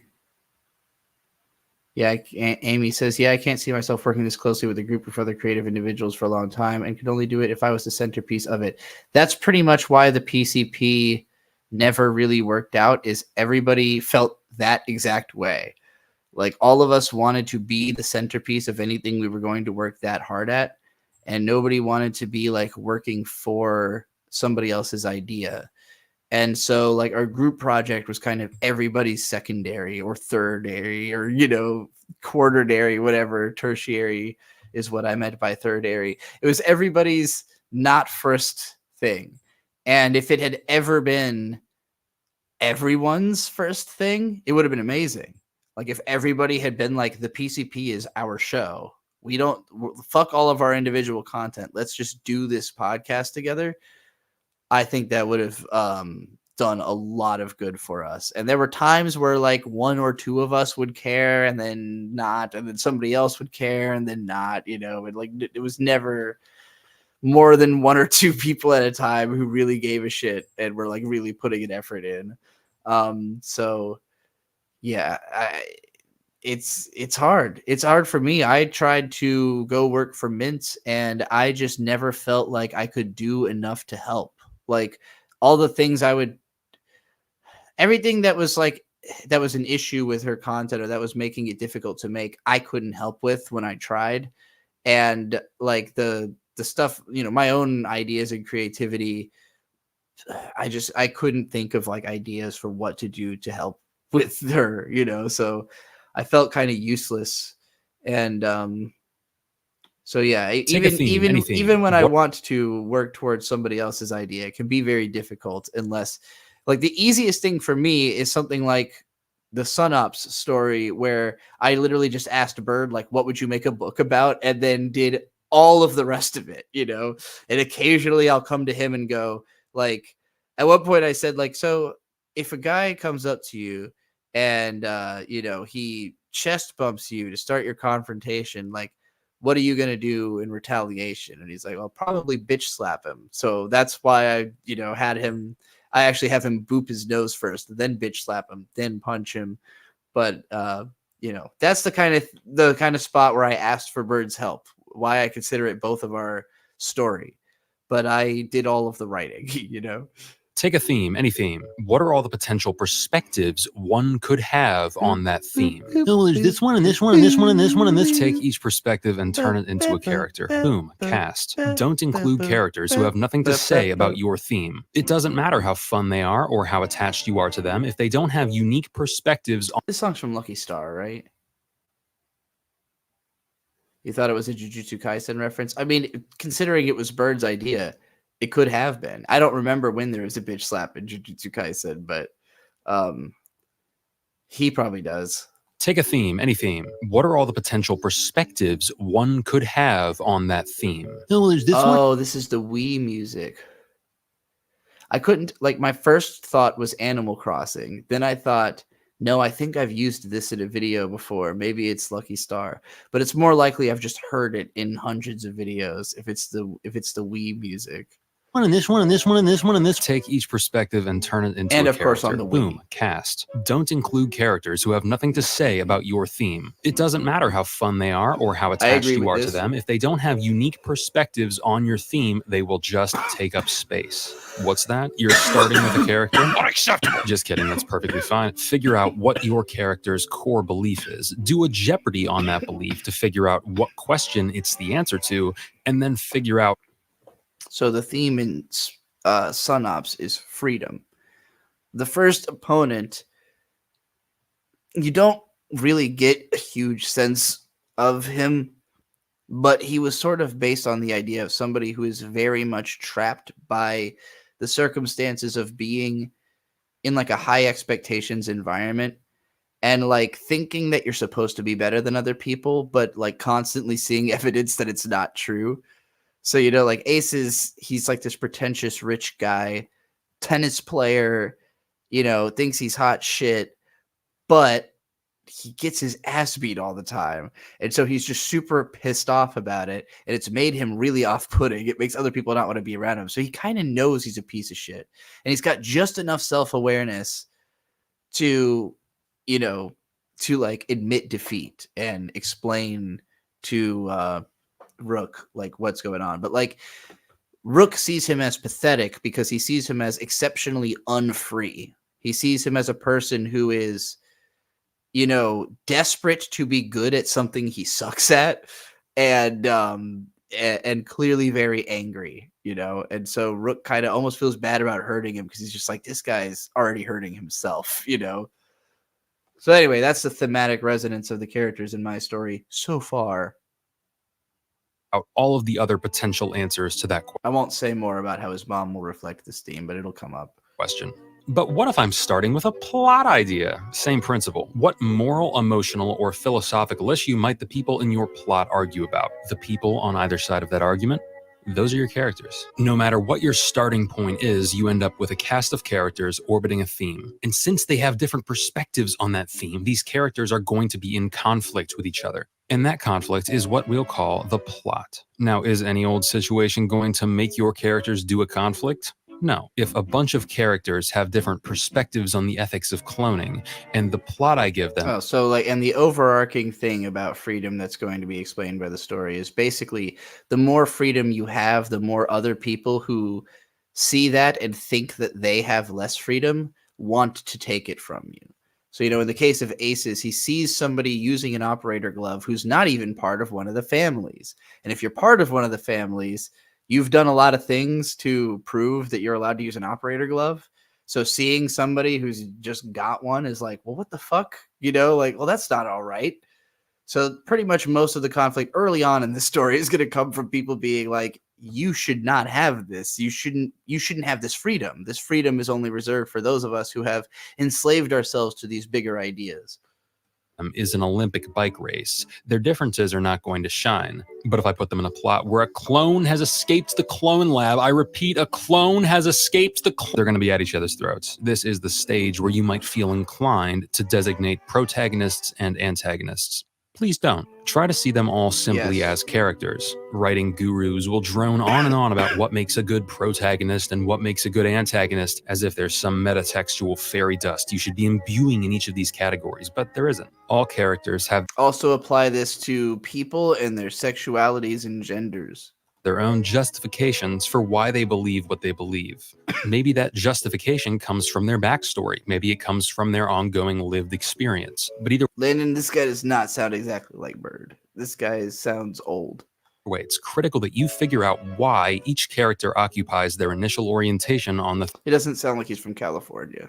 Theme. Now, by saying initial, I'm implying that a character's perspective on the theme could shift. In fact, it could. This is called an arc. But bottom line, if you put a thematically diverse group of characters in a thematically relevant situation, you'll have a strong foundation for your story. And then you can add personality and flavor and style and aesthetics and vibes all on top of that sturdy thematic base. Any questions? Yeah, what if the audience doesn't like my writing? Then you should eat them. And who are you exactly? I'm just some guy. I made all this shit up, just like Joseph Campbell made up the hero's journey, and Dan Harmon made up the story. Not at all what I expected this guy to look like based on his voice. Circle thing, and Blake Snyder made up Cats. There's no such thing as a legitimate art education, and professional just means someone is willing to pay you. I don't claim to know the ins and outs of the industry. I just know which creative techniques work for me. If I have a breakthrough, I share it. My methodology is constantly expanding as I learn new things and meet new people. This video was an extremely general overview of my shtick. Since I've realized that I can't expect people to look through all of my old videos like chapters of a book, I've pinned this one to my profile. I like it. Sure, I'll follow this. I like being told things that I think, but in eloquent phrasing that maybe I didn't already think myself up. I clearly have the same opinions, so you know, I like hearing my opinions said back to me, just like all of you do, obviously, since you will literally pay me to watch a video on the vain hope that I'll enjoy it half a fraction as much as you do. And I never do. Necromancer, I don't remember what you asked me to do on that previous stream.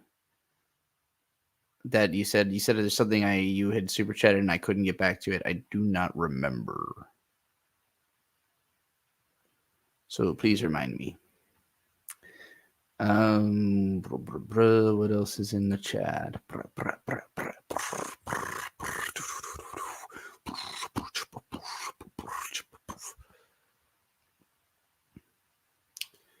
Ooh, ooh, ooh, ooh, ooh.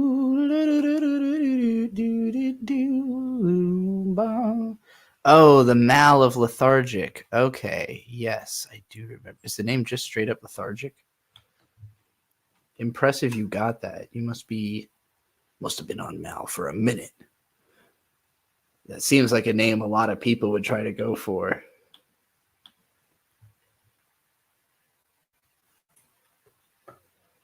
All right, Lethargic. I see I'm lethargic. Can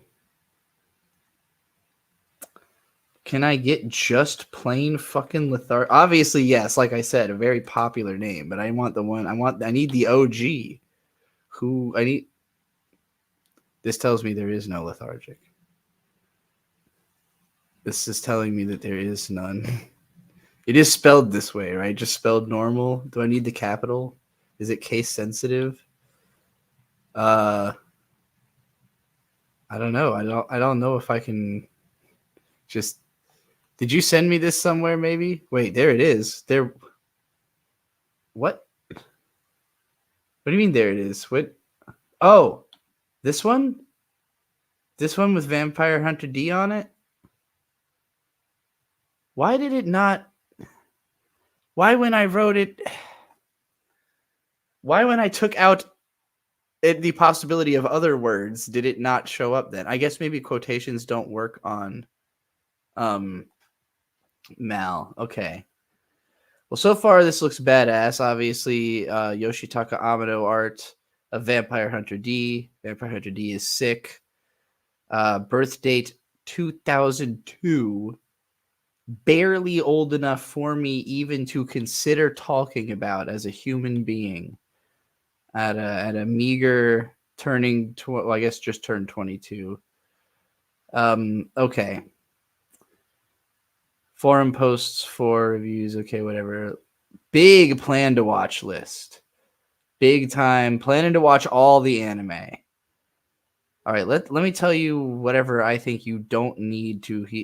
I'm surprised they haven't already seen 1001 Nights, being as big of a Yoshitaka Amado fan as they are. It's good. A lot of obscure stuff in here. A lot of old and obscure stuff. Okay, I'm not seeing as many things as I expected to be like, you don't need to see this as I thought I would. So, yeah, you know what? Do go ahead and watch all that anime. That looks like a pretty solid list of things to want to watch. All right, favorites. Now, I think this is a solid top 10. These are all good. It is comically a little bit close to my old 3x3 joke. For anybody who doesn't remember this, I will say that it is not quite the 3x3. Where do I find it?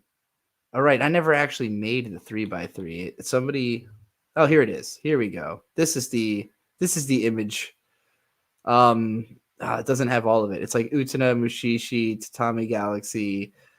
The most obscure Miyazaki film you could pick.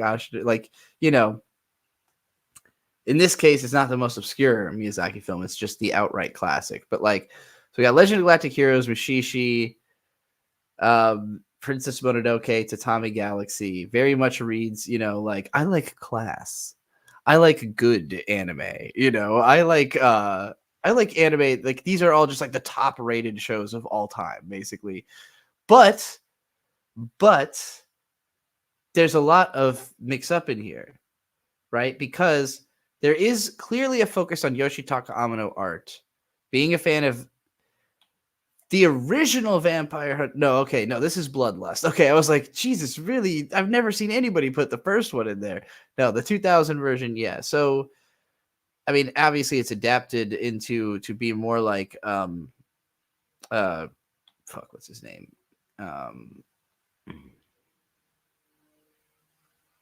Kawajiri, Yoshiaki Kawajiri's art. But you know, if you've got both Vampire Hunter D and Angel's Egg in your fucking top 10, it's probably safe to say this has a lot to do with your taste in art. And it's easier for me to imagine how like a Yoshitaka Amano fan is also a fan of Mushishi, is also a fan of Tanashi Mumin Ika, is also a fan of... It's easy to see how an Angel's Egg fan is a fan of Night on the Galactic Railroad, you know, like dissociative high fantasy with like incredibly detailed, classy looking artwork. I also think Arutami Bito no Nikki falls into that same category with these two, you know, very few words, very artsy. And we've got Future Boy Conan here. So this says to me somebody who has started taking an interest in anime because they have realized that there is like legitimate dank kino in the sphere. I suspect this favorites list will change if this person actually gets around to watching all of this, because there's a ton of anime in here that's like as good as those shows. And like on the same lines. And I don't know if all of it's like stuff that would replace those as favorites, but I could definitely see this person like watching a bunch of this anime and coming out the other side of it, updating this, which is an exciting place to be as an anime fan. That's where you want to be, is like, I've seen a bunch of cool anime and I'm excited to see even more cool anime, you know? Favorite manga, Mushishi once again. Nazca, one of my favorites as well.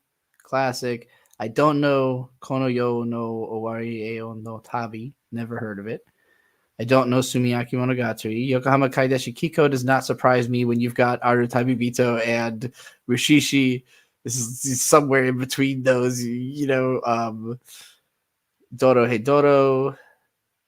This is like the most fun thing on the list so far. Like everything here is either like really moody and artsy or like pretty serious and heady. I guess Tatami Galaxy is pretty funny too. But like Doro Hedoro and Tatami Galaxy are like the only sprigs of like levity in here. And then it's interesting to me as well that Golden Kamuy is here, because I feel like Golden Kamuy is more of like a traditional thriller and less similar to like all the more artsy stuff. Maybe that's why it's further down the list. Maybe they haven't read enough manga to push it off. You know, clearly less manga than anime completed. Favorite characters, all pretty boys. All the pretty boys. Ginkgo. Now I truly understand the appeal of all these shows. Yeah, okay. This all adds up to a new level for me. This is truly where you understand the person. Literally all of the coolest guys. Ginkgo, Reinhard, the Forest Spirit from Mononoke. What an interesting character to have as your favorite from Mononoke Hime.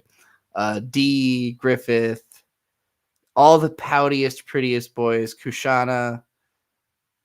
She counts as a pretty boy too. Char Aznable, Miyamoto Musashi, and the Medicine Seller. I mean, this is impeccable taste in men. You pretty much can't get a cleaner sweep of like the hottest anime guys. You pretty much, you did it.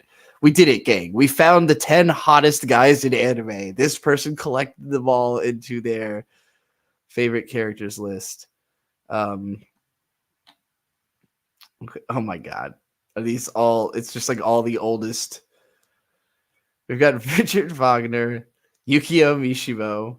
Yukio Mishima.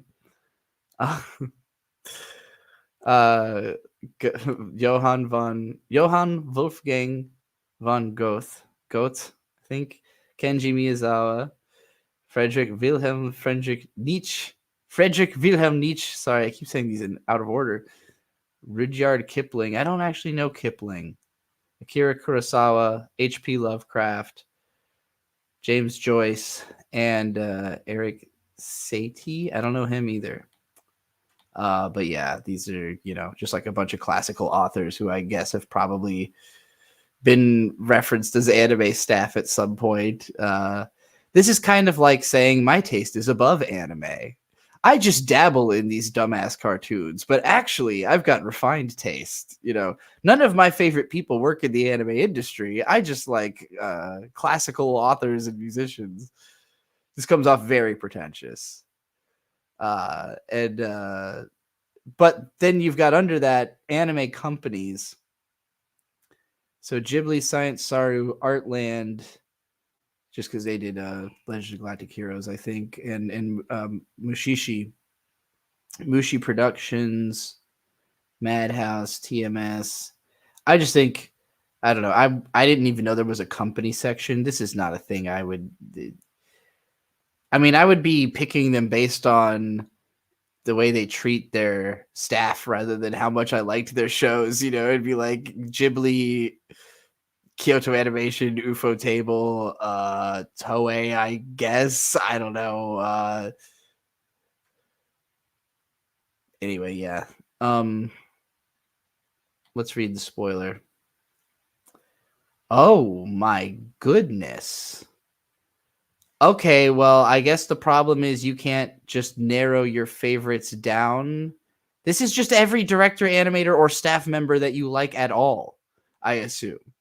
It's literally every single anime staff that you have a positive opinion of, I assume. Holy mother of fuck. This is some next level listing. I would do something like this, but not now. I mean, if I was going to do this, I would do it as like a spreadsheet. This is fucking unreadable. This is totally unreadable. This is like a joke, almost. Shintaro Kago. Hey, my boy.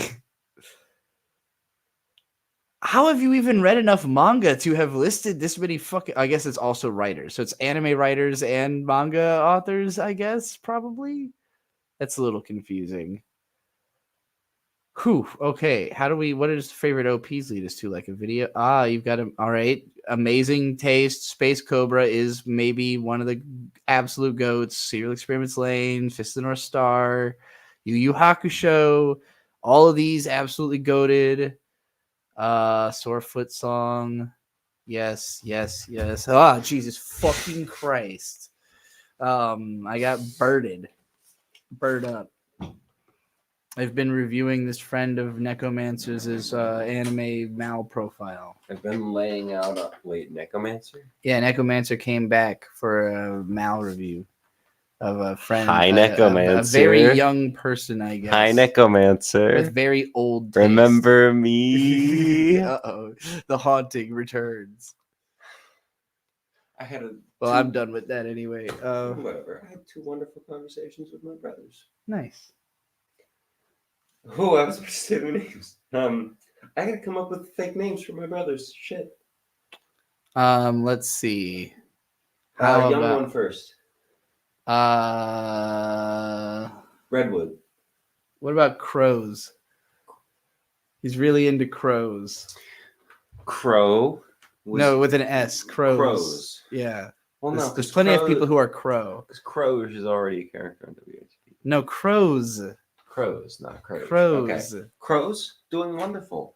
I was talking to him, just about. I was mostly venting to him, to be honest with you. I feel comfortable venting to him. Hey, wait a minute. I'm friends with this person already. This lethargic person. It's hard to find a job in California. It's a big thing he was going through. And then after that, it was like, he literally said, "So what do you think about Helldivers 2?" Oh. And I had to go. I'm surprised that it never came up. My brother in Christ. And actual. Also my brother. And also actual brother. Beyond Christ. Because he was like, I started playing Helldivers. Oh, so he hasn't 2. played it yet. I started playing Helldivers 2. And it just crashed on me. I couldn't play it. And I was like, when was this? And he said, months ago.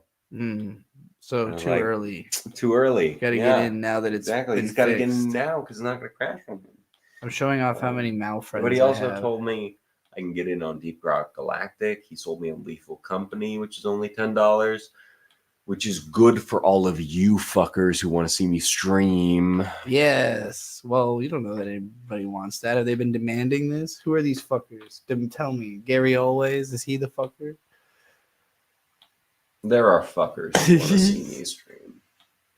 Would just be Do any of these fuckers? God damn it! I have to explain another thing. You got so many fucking Mal friends. The other day at work, I think You Should Leave was brought up, and the best anime. It was by one. Yeah, the best anime. It was by one of the people that I'm not totally comfortable being like uncomfortable with. And she just kept bringing up like really inoffensive I think you should leave sketches. Yeah. And I just every single time What about Who's the Best Baby? What about Who's the Best Baby? What's your opinion of Who's the Best Baby? No, that was secondary. Every single time I was like, I can't say the line that sticks with me through I think you should leave at work. But which of these do any of these fuckers ever pop out of the wall? And I tried to explain the sketch to her without saying, oh, my favorite sketch is Ghost Tour. And she went, oh, I don't know what that is. And I was like, I can't explain it to you.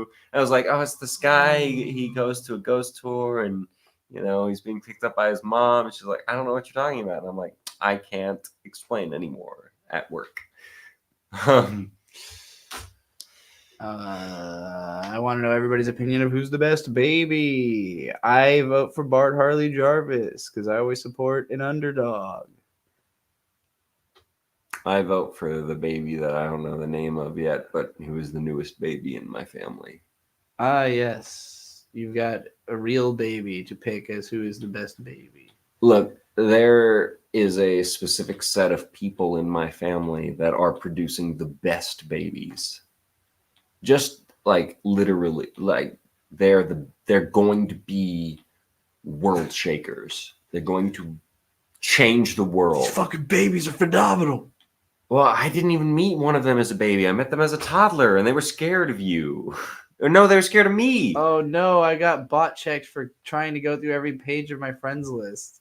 They were scared of me, and they wanted to hang out with you. Oh, God. You know what baby I'm talking about? Yeah. Yeah. I've only met one baby in your family. Well, that's right, actually. Well, no, that's not true. Actually, I've met. Well, I guess the other one wasn't really a baby anymore. Okay. Well, neither of them were babies. I would still consider them baby. Being like 2 is like still a baby.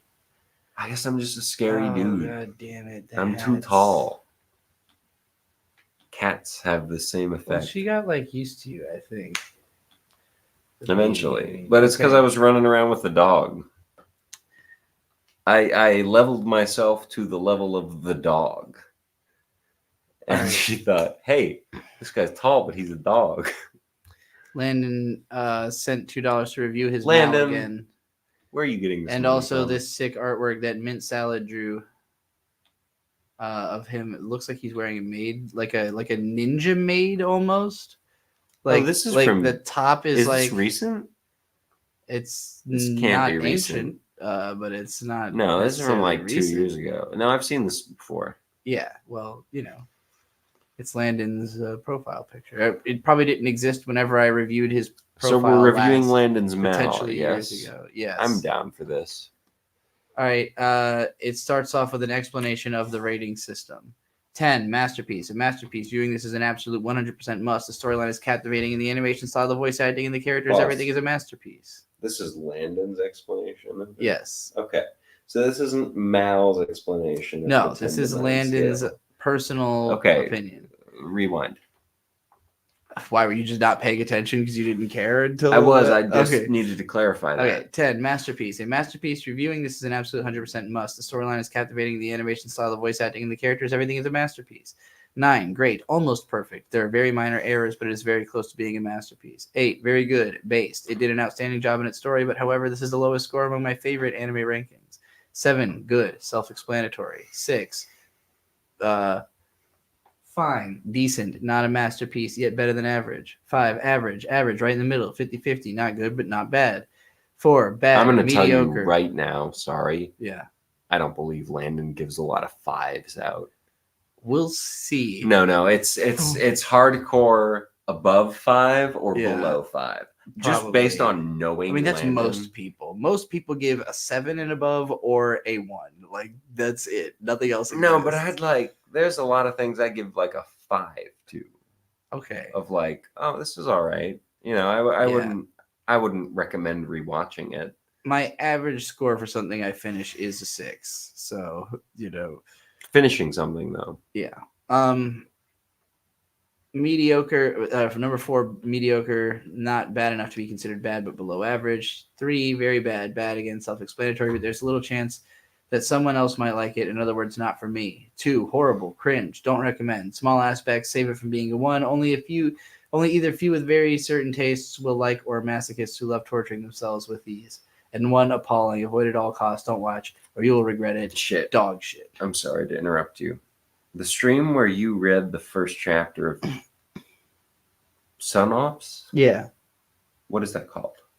It's called Is there Furry just a clip Web of that? Novel Debut. If you type SO3R, you'll get anything I've tagged with the story. SO3R. Yeah. You might need the hashtag also. I don't know. YouTube hasn't really like registered. Oh, hey, it came up. Amazing. Okay. No, because I was talking to my Kill the phone. I was talking to my twin brother, who was more of a fan of the J.K. Rowling books than I was. Yeah. He's part of the reason I read all of them. Mhm. And I was like, I would really like to send you the first chapter of this to know how you feel about this. Because you're Mhm. like... Wait, And- the first chapter of what? Sun Ops. Okay. Oh, you want to send it to him? I see. I Sorry, explained the to way him, you said that. I explained to him how it came about, Yeah. probably poorly. Mhm. But, you know, his girlfriend was there, so I saved myself. You know, she's willing to fill in the blanks, I hope. Right. But I think in terms of like succeeding at that base storytelling of like Harry Potter and the Sorcerer's Stone, Yeah. that's the market we need to tap. Yeah. That's the market we need to know would be interested in reading this. I Your explained, brother is who we need to know. I to be explained a lot of the interested. base concepts. I explained a lot of the Yeah. random things. It's also into board games. I don't know Right. if that means anything. I mean, if I think anybody who likes like shonen manga would probably enjoy. It's Sun Ops. 30 minutes, right? So do I need to skip? It's like it's much later in. Why are you trying to watch it like now or? No, I'm should it trying be- to send the Oh correct... well, wait on that because we're going to redo it. You and me and John are going to he'll redo wait it. for it. Yeah. I just think it's. I mean, you can send him that version, but it's going to be redone. I want to know his thoughts on the story. Okay, send him that one then. I mean, because if you. So the problem was that I recorded I live streamed myself reading it, and I was also recording it, but the recording was not using the right microphone, so it sounds like shit. So I don't have an edited version, which is the one I would be sending around, you know? And I plan to just re-record it and have Bird and John do the voices, but Bird had to go to bed last night before we could have done that. That would have been last night's stream. Oh yeah, you could just send him the document. He could just read it. He'd probably prefer that, right? Send me the document. It's right there in the description of that. Thanks for reminding me, Amy, that he could just read it. Thank you, Amy. Some people have said that you are the top anime analysis on YouTube right Damn, now. the top. Not just better than me, Not but better than better everybody. than Beatrice. The top. God damn. All right, so Some people. obviously I would never admit we had to being some people. Or obviously anything we like had to that. leave this GIF on screen forever of Gosick because Landon worships Gosick. About the same number of completed as that last dude, but nowhere near as much of a plan to watch, and way more of a dropped list. Which is good. It's healthy. Nowhere near my dropped list, but still healthy. All right. Landon's favorite anime. Now, I've always maintained that Landon has some of the most interesting taste I've ever seen. Not only is he the only person I know whose favorite anime is Gosick, his second favorite is The Prince of Tennis, and his third favorite is Love Live. And he has a lot of Love Live statues in his house. I can tell you that because I've been there. We got Chivalry of a Failed Knight, which I, famously compared to Asterisk War as like the better version. Space Patrol Luluco, which is fun. I showed you that, right? No? Nodame Cantabile, which I think you would enjoy. That's a show I could see us watching together. Real Life, which I think is good. I liked this anime. Kyoso Giga I still haven't seen. And Yawara I've only seen the first episode of, but this is before Monster, back when Naoki Urasawa was just doing like slice of life shit about a girl who does judo. Things that no one cared about, just like Monster. Oh, I totally skipped over Tengen Toppa Gurren Lagann because it's so like normal by comparison. Sorry, gang. Sorry, gang. What? This is your semi-annual reminder. Monster sucks. Monster isn't good. Yeah, it's true. Monster's bad, actually. I've thought about trying it's to... It's not engaging. So, like... It's not interesting. If you want something interesting on the level that Monster is interesting, fucking watch House. Yeah, it is kind of a better version of the similar... Oh my god. I have to study someone's psychiatric tendencies. Watch House. Just watch House. Everybody lies. Look, if Monster was a quarter of the length it is, I could get behind Monster, I think. Probably. So we were doing this podcast where... We still will. The concept... I'm about to explain how this could be possible to do again. Because the conceit of this... when this was going to be all we were doing is like we were absolutely dedicated to finishing every single show we take on, and I don't see us doing that with it, like with this not being the only show we're doing. I think there needs to be the conceit of one of we need to have veto power. Yeah, well, the ability to just say, okay, we're dropping this. Like, I'm sorry. I would have dropped Monster 6 episodes ago. Yeah, same. Well, and that's part of it is that, like, these are classic shows that I feel like some kind of guilt over not having seen before. But, like, I kept waiting for Monster to get good, and we're fucking 15 episodes into it, and I still think it kind of sucks. So, like, what, 65 episodes left? 70, yeah. There's Monster like doesn't get good. No, it can't possibly get I'm sorry, that much better. A lot of you had umbrage with me for this, but I spoil things for myself. Yeah. Monster, yeah, you already know it doesn't get I good. know what Monster ends in. There's no way that the amount of episodes that it has justifies how it ends. No fucking way. So, like, obviously, if more Jujutsu Kaisen comes out, we're going to watch it and talk about it because you're a huge fan of Jujutsu Kaisen. Jujutsu Kaisen justifies itself. I don't want to watch any more Monster because I don't like it. If Dead Mount Death Play comes back, I'll consider watching it. I'd be willing to watch more Dead Mount. I like it more than Monster, even though it's worse. It's definitely worse. Dead Mount Death Play holds a special place in my heart because it got me started on shitting on anime. Yeah, it launched the whole show. And then it got good somehow. And then it kind of astoundingly, out of nowhere, became a good anime for some reason. How did it do that? It's because Ryogo Narita has a talent. He has the guy who wrote it. The guy who wrote it, he is talented. He's just really autistic. Yeah. Yeah. Yes. It just takes like a season of explaining what's going on to understand what's happening. It's like when you meet an autistic person and you're pretty sure that they're really smart and interesting, but they're so off-putting initially that you're like, like, I want to tell you to fuck off, but at the same time, I think you're cool. So I kind of want to I want to decide that I'm going to put up with you. I just got to figure out that you that you are in fact that cool. You know, So I hope other people think this way. Panda Jerk Monster goes into some really detailed backstories of some really obscure one-off characters. That is literally every single episode of House. Yeah. I've been rewatching House fanatically. Oh, Panda Jerk is agreeing with you, by the way. I know he is, Yeah, okay. but I'm just saying I've been rewatching House fanatically. Yeah.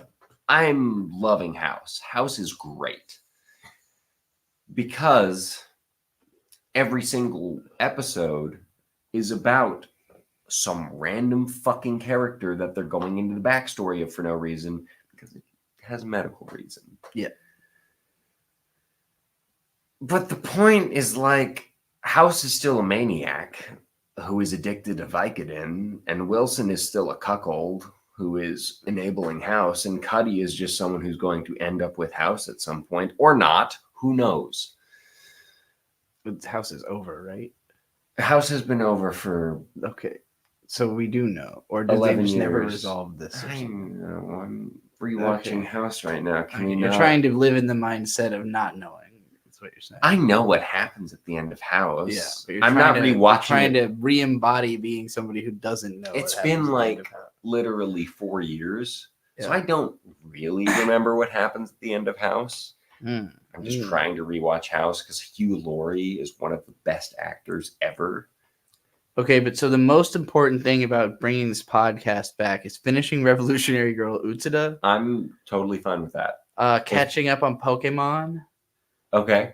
I think we're still caught up on Dr. Stone. I don't think they've done any more of it yet. We got to watch the whole Free Ren anime. You haven't even read or seen Free Ren past episode 4, and the manga is really, really good. So the anime must be really, really good. All right. So we got to catch up cover on Free Ren. We got I do not want to watch any more Witch from Mercury. I hate it. I have not really enjoyed bad. any of it. Really bad. I did not enjoy a single episode. Really bad. It's really bad. I agree. Masani I understand people like Koku. it. I can't. Meisani Koku is Masani like Koku is difficult. no. It's Meisani Koku is borderline. like a 6. Yeah. Witch from Mercury's like a strong 2. Yeah. I don't know if maybe I'd say a Strong 3. 2. I'd give it a 3. No. I think I can enjoy just staring at it in a way. Like for me, a 2 is like I can't even just stare at it. Like I'm just bored even looking at like Witch from Mercury. If I like dissociate for a bit, I might see something pretty and then I start paying attention and then I realize I don't know what the fuck's going on. And I'm like, oh God, this still hurts, you know? Like, so that's why it's low 3. Speed Racer. Love Speed Racer. We also got to finish Speed Racer. We're dropping Steins Gate. I've seen it and you don't care. So No, I don't not care. you don't like Steins it. Gate is bad. Yeah, you hate Steins Gate. We're going Which back. I don't like it nearly as much as I used We're to. going rewatching back it. to me shitting on animes that you fucking assholes think are good. I think I got too. I think I Steins aged Gate out of is Steins Gate. Bad.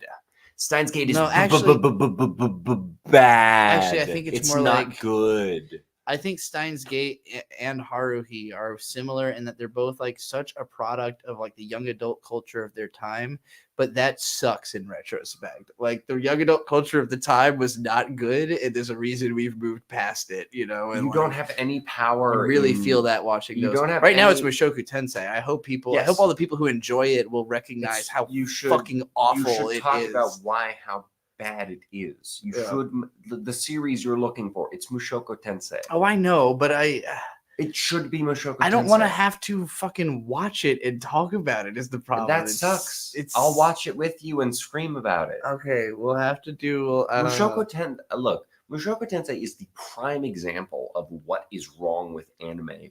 That's true. Period. It's true. Period. That's it. And I'm not talking about like a woman who's just reached pubescence. You did a whole ellipses there.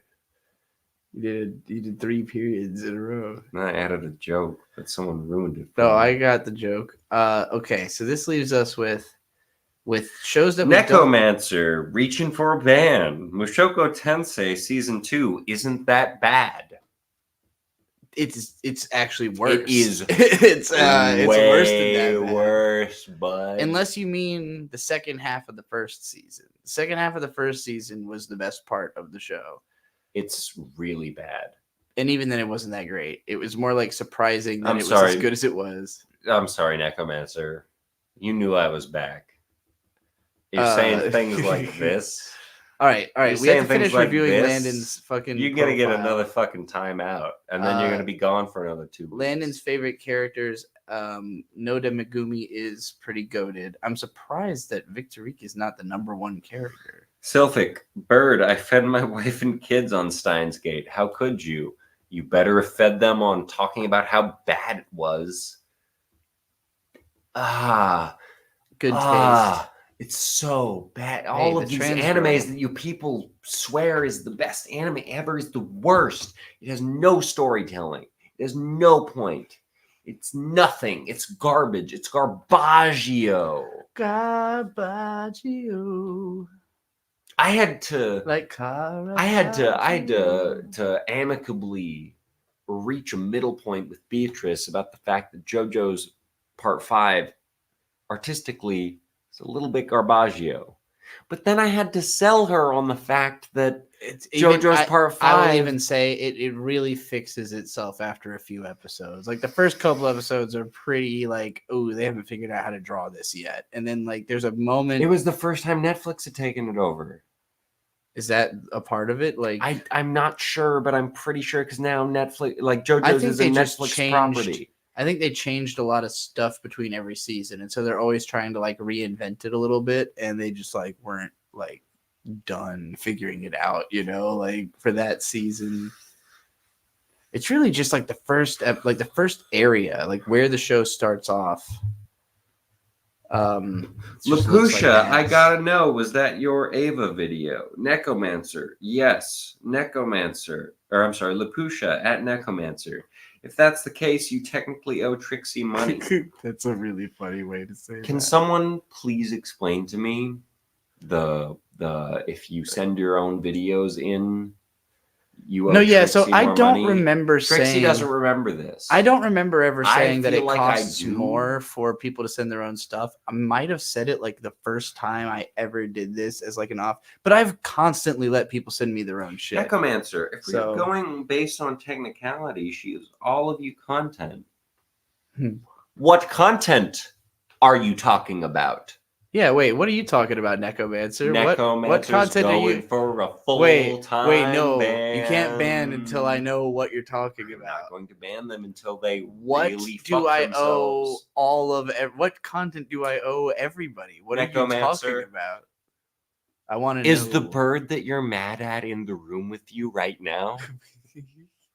Fucking stupid cunt. Okay, we've got like 3 super chats to answer here. Blue-Eyed Samurai is really good. I've watched all of it. Trixie. Gary didn't watch always it with 'cause I watched $2 it too to check fast. out his mouth that he hasn't touched in 2 years. I didn't realize everybody wanted their I just assumed that all of you have had me do this in the past, and that's why nobody was asking me to do this, because this is like something people have Gary always traditionally asked me for. Damn, that's not a lot of anime. We've gone from 2 accounts that had seen 1,200 completed to a 52 completed and an 87 planned to watch. All right, let's see what you're planning to watch. Amy Talks Annie. That's did going to you be a say? super chat question. Oh, what was it? I'm not going to read it.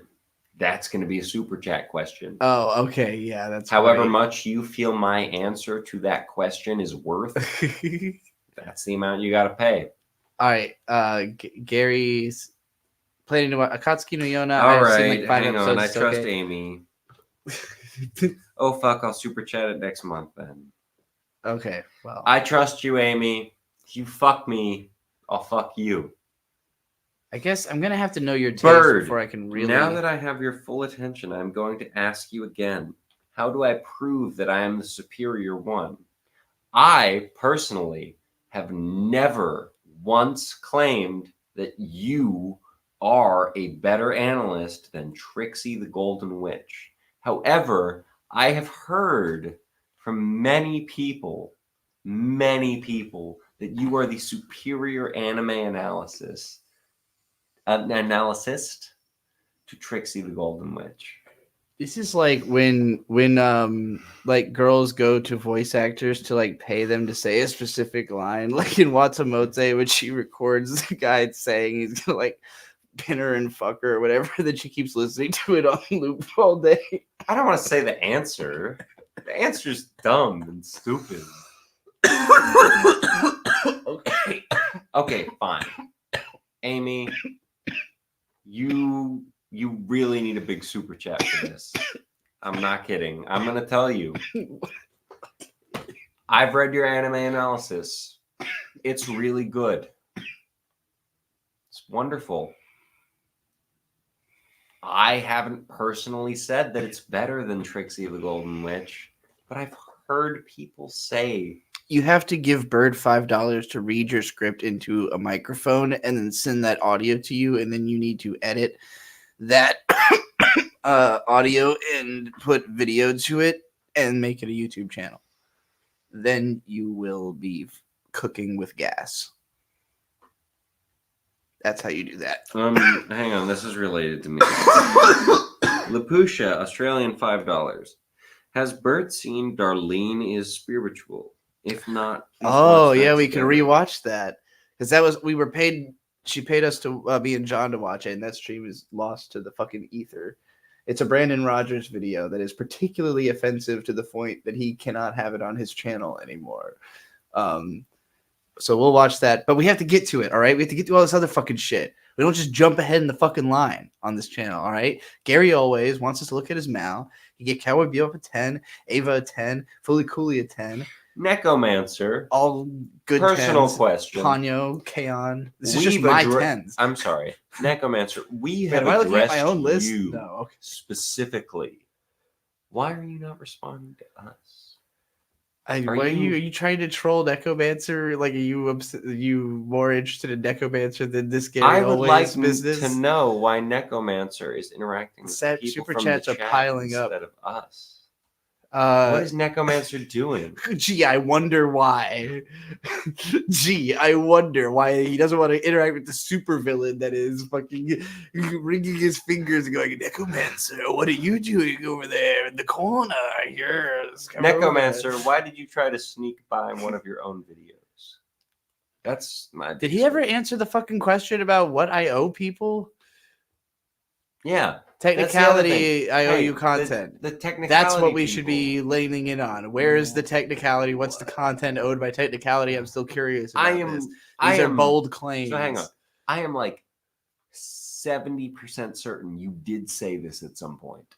Of like, if it's your content, you owe me more money for reviewing it. I probably did, but I just haven't held to it ever. Like, I've been letting people send me their own content. So if I did say it once, I don't remember. It didn't hold as a rule. I probably said it like the first time, but that was probably true for that stream. And I probably changed my mind on the next stream because I was like, whatever. I just want more super chats, you know, like, I don't think people are going to pay me double for their own work. Weakness. Look, my fans are fucking broke. So I'm not trying to kill everybody faster than they can. Hi, it's me, Bird. I'm trying to kill you for your money. All right, Key the Metal Idol with a 10. I didn't like that show that much. I didn't actually make it to the end of it. Especially otherwise, the rest of these are all shows I gave the same scores to, pretty much. I'm just kidding. If you can't afford a super chat, don't. It's actually startling how close your scores are to my scores of all of these shows. You liked Boku no Hero a little more than I did. What the hell is Kogepon? Sorry, it's Lapusha. Lapusha's the one who keeps insisting that Lapusha, you seem to understand the weird metric of if you're reviewing your own, or if Trixie's reviewing your own content, like how much money does Necomancer in theory owe us? It's possible that Lapusha is not. If I'm being a completely objective third party, Necromancer owes us fucking $500 for making us sit through that for fucking the video. emotional damages. I mean, Emotional, damn it. well, and we did talk about at the time that there's a couple things Lapusha could mean by this. One, I just want to know what Lapusha means by right, it. but I'm saying there's a spectrum of things it could mean. I'm going to point out each of them. Necromancers. Like Dr. House, you're going to be wrong about every single one. What do you mean by that? Dr. House has a team of 3 people who go like, well, it's this, or it's this, or it's oh, this. you're saying I'll be wrong about... The point isn't to figure out what Lapusha means. It's to point out how many reasons Necromancer could owe me money. That's the bit I'm doing. Necromancer... Incredible theory, conspiracy theory. Lapusha is bird not psyop. On Australian timetables, so that he's only there when he couldn't be there. And that's how I send Australian super chats, even though I'm typing it up. I love this. I love it. Show me more, please. Okay, doesn't self-promo cost more? Like, wasn't there a feedback rate? I feel like there was. Okay, hold on. There has been... First of all, there is no consistency between my live streams. The rules are made up every single time. Sometimes I put prices on the screen. If the price is on the screen, those are the rules. There was a time where I did a stream that was like, here's like every 250 words or whatever, I'll review your story. Or Necromancer, I deserve a refund for what I received. So I think it Necromancer, you deserve a fucking ban because you're an idiot and you don't belong in this community. You should stop trying to push your shit here where nobody likes you. Saying it. Goodbye, Necromancer. Get out of here. They are gone.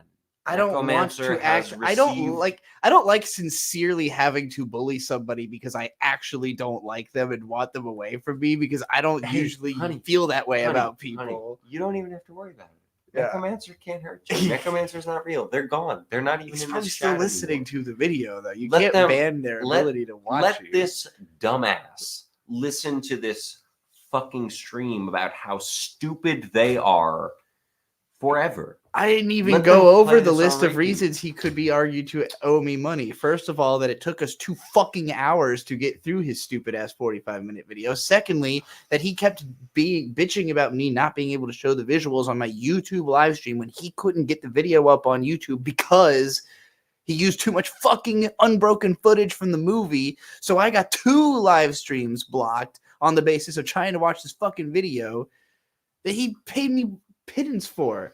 And he did. It's not like he fucking. It was $50 to watch a 45-minute video. The rate is $1 a minute, but he paid it also through YouTube Super Chat, which takes a third of that, and then taxes take another third. It took 2 hours to get through the fucking video. Hey, Necromancer, I know you've got alternate accounts. Yeah, Necromancer also has like 6 accounts.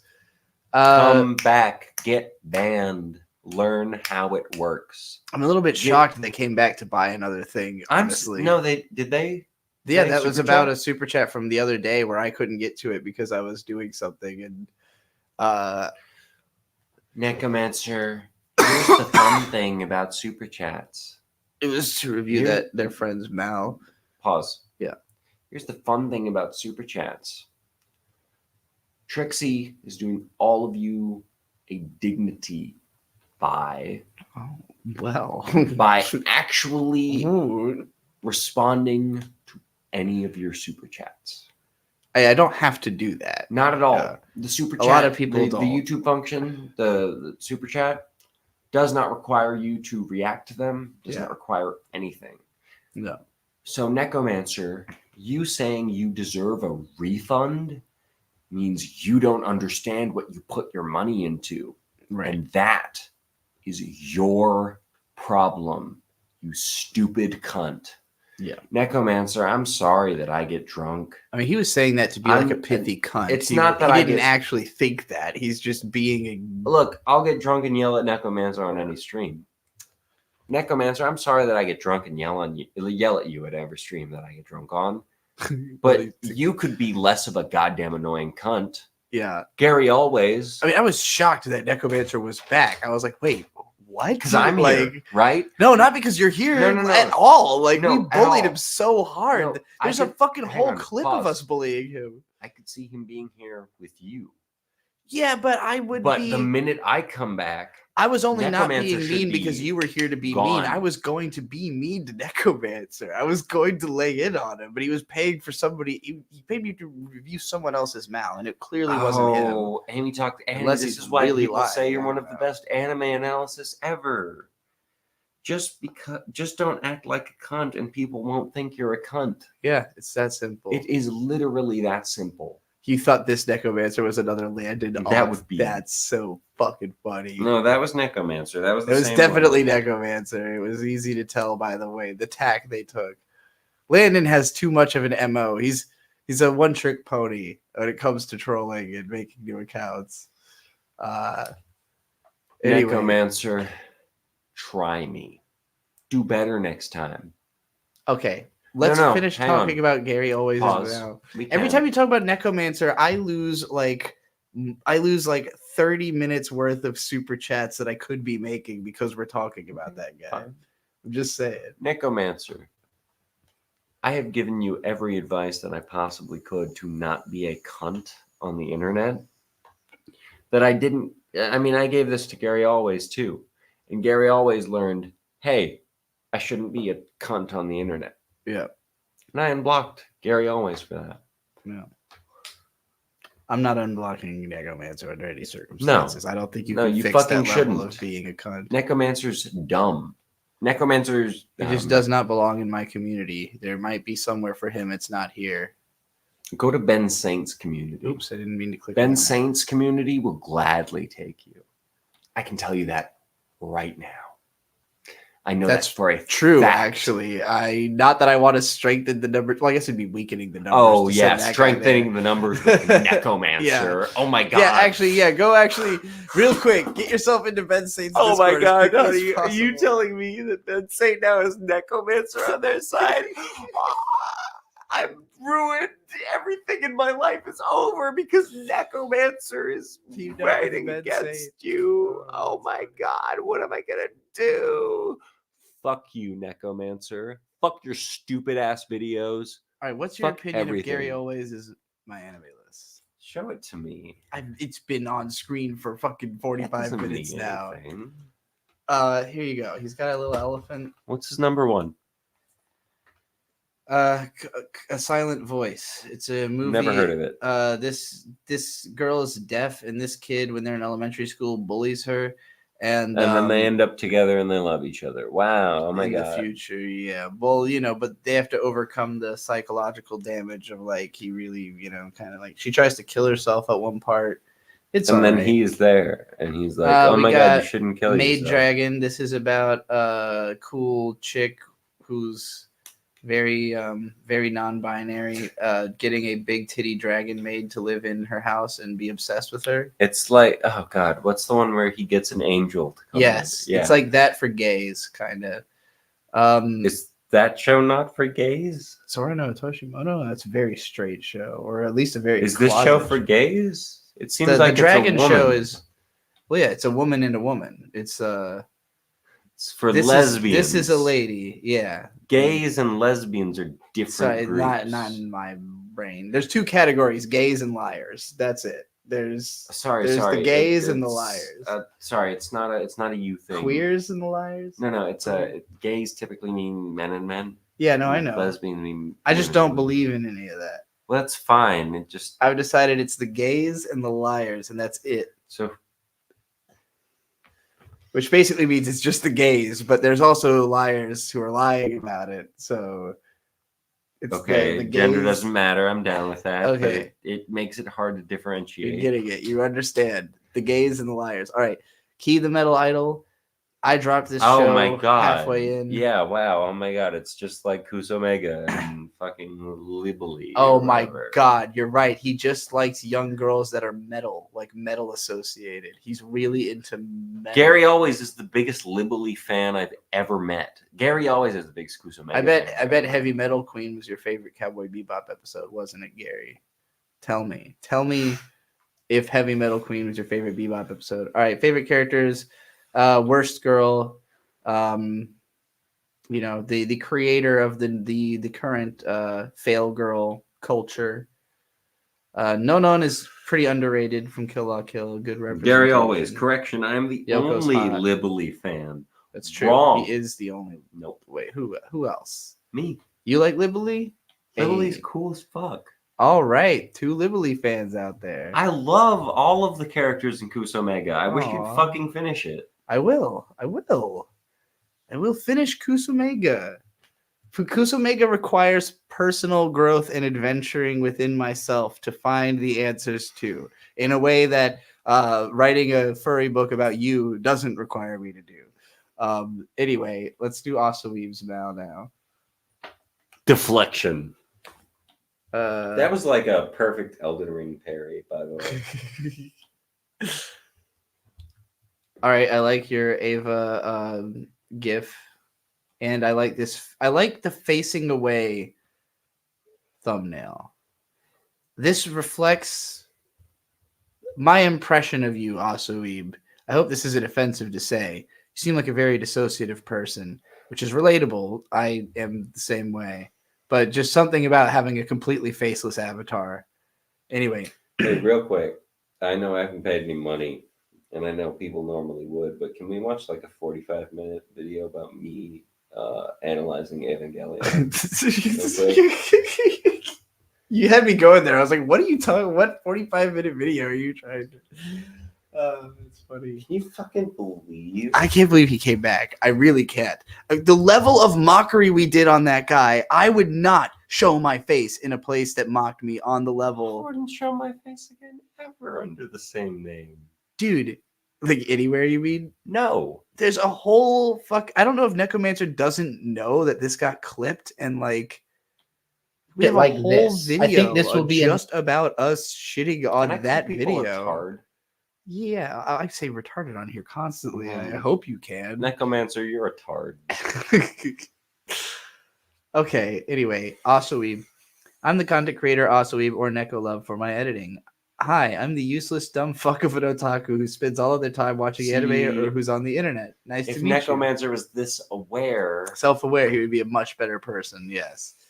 1, I know I have shit taste. 2, we all die. Lol. 3, I love you all no matter what.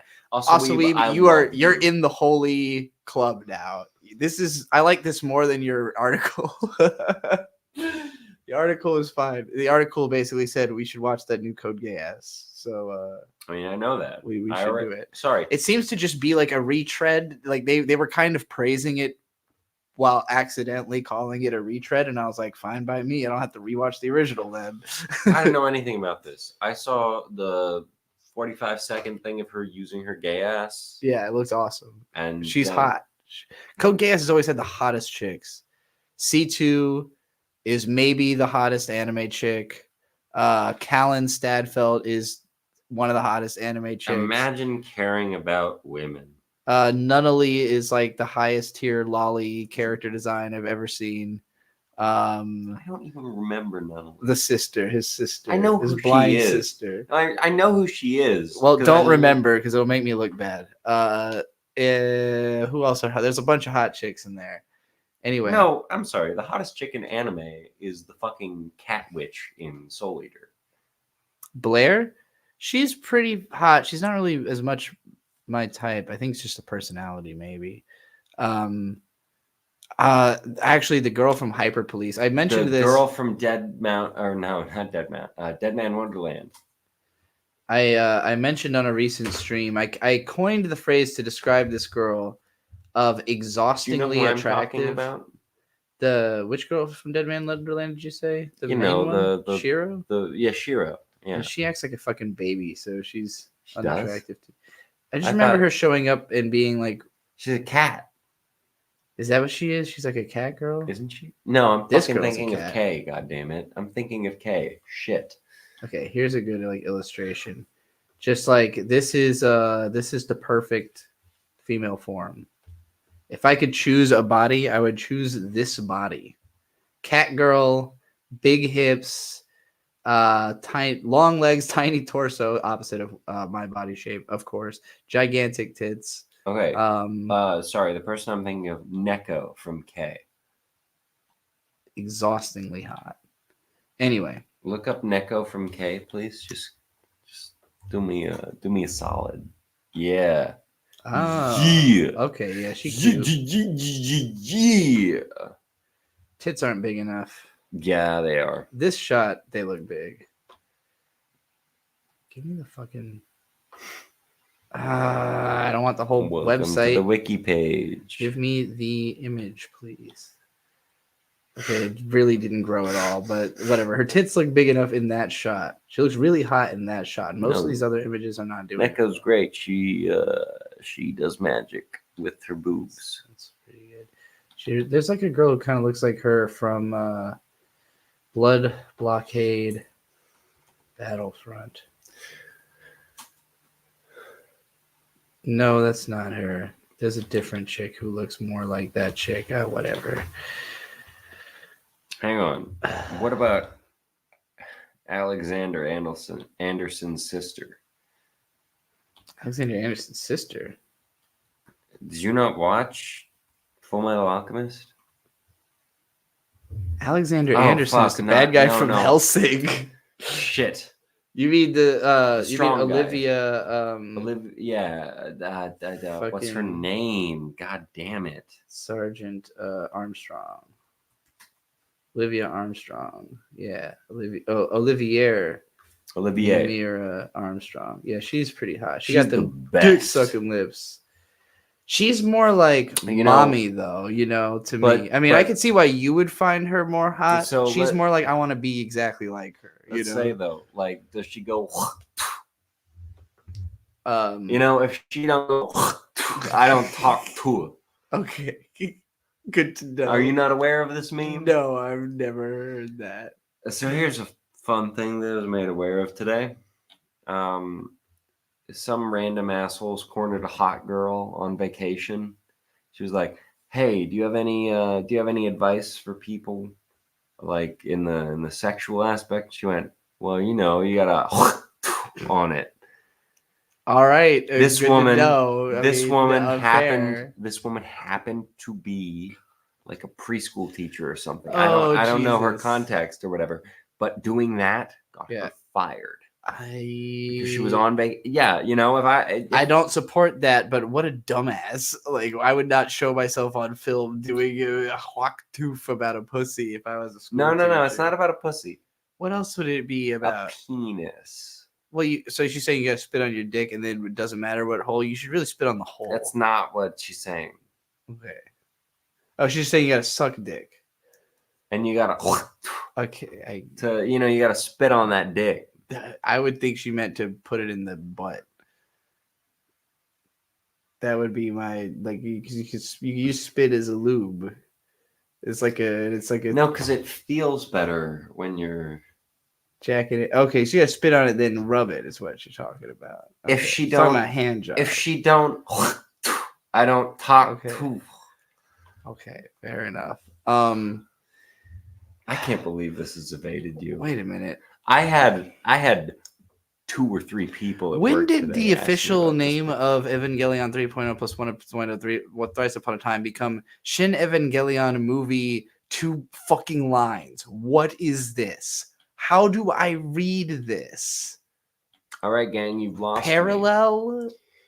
Gang, ladies and gentlemen, Necromancer, who I'm sure is still watching. I'll see you tomorrow night when we're burning firewood. Hey, you. Yes. I love you. I love you too. Have a good night. Have a good stream. I will. These are all good. You got 3.0 plus 1.0, Gundam 3, which is Beatrice. great. Macross is great. If she don't, I don't know, Bravern. are you talking to her? I mean, probably, Whoa. yes. Whoa, I will whoa, probably whoa. have a conversation with her.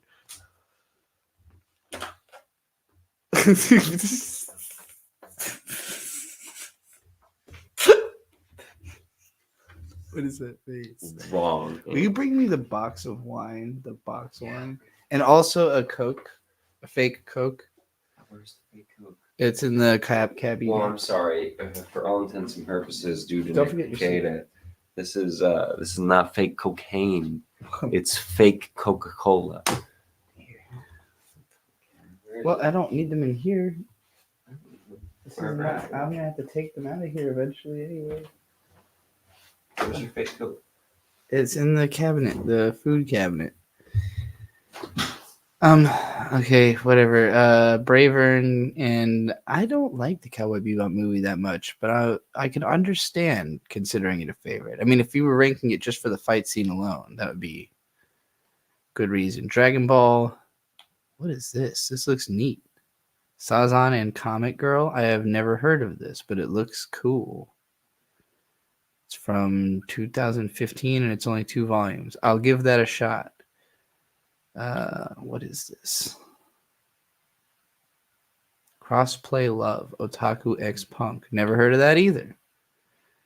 The Haruhi novels and Sword Art Online Phantom Bullet. Interesting. I don't know, maybe the manga is a lot better than the anime was. Who the fuck? Oh, I haven't seen Fully Cooley Alternative. I've only seen Progressive, which I hated. Shinji, Kiki, Haruhi. I think Haruhi is. I understand liking Haruhi. I really liked her when I was 16 and I related to her story, but revisiting that show as an adult and really paying attention to all of her behavior, horribly unlikable. Just the worst person, actually.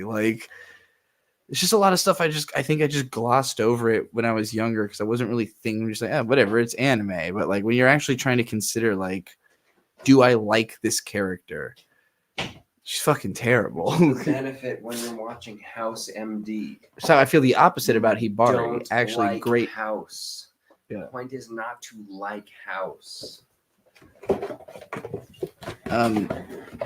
Hibari is my favorite character in this list because actually a very admirable teen and also the OG trans girl from anime. Yeah, I have a cup. Is it good? It's all right. You can try it. We got Hideaki Anno, great. Mikimoto Haruhiko. I cannot remember what this guy is known for. Oh, right, the character designer from Macross and Kabaneri the Iron Fortress. Yeah, he's amazing. Naoko Yamada is amazing. Rumiko Takahishi's. Yeah, but the character designs, though, they're phenomenal. I heard the coolest. Fucking Mume is the hottest underage girl in anime history. Unfortunate. I don't know why they decided to just say that she's not an adult. I don't know why they decided that. I don't know why they would draw a hot girl and then decide to say that she's underage. That doesn't make sense to me. But they made her as hot as they possibly could. Yeah, Mume. That girl was 13 or some shit. The main girl. She's incredibly hot, and they had no reason. There's no contextual reason. One Piece to me, brother. One Piece. One Piece not do that? I don't think so. I'm pretty sure one of the characters in One Piece. So One Piece recently went through a time skip. Oh no, I do know what you're talking about. Actually, I'm pretty sure one of the characters in One Piece before the time skip was 13. Huh. And everyone was like, "Oh my god, this is the hottest character ever." Okay. And then she went through time skip, and it was. I don't know how it worked out. Hayao Miyazaki.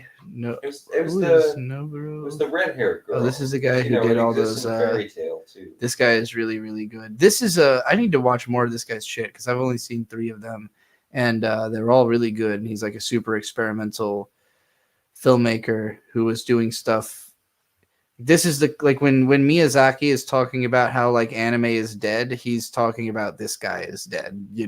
People who are just making movies by themselves because it's cool. You succeeded at what? I sent the chapter to my brother, who I am certain will send it to similar case here. His girlfriend. And I care about my brother's response. Yeah. Even more than that. I care about her response. That's the real target audience. Of chicks. Young white chicks. Yeah. Specifically. Smart white dudes and young white chicks. That's the kind of audience. So she's not smart, only he is. I think they both qualify They're as both smart. incredibly smart. It's just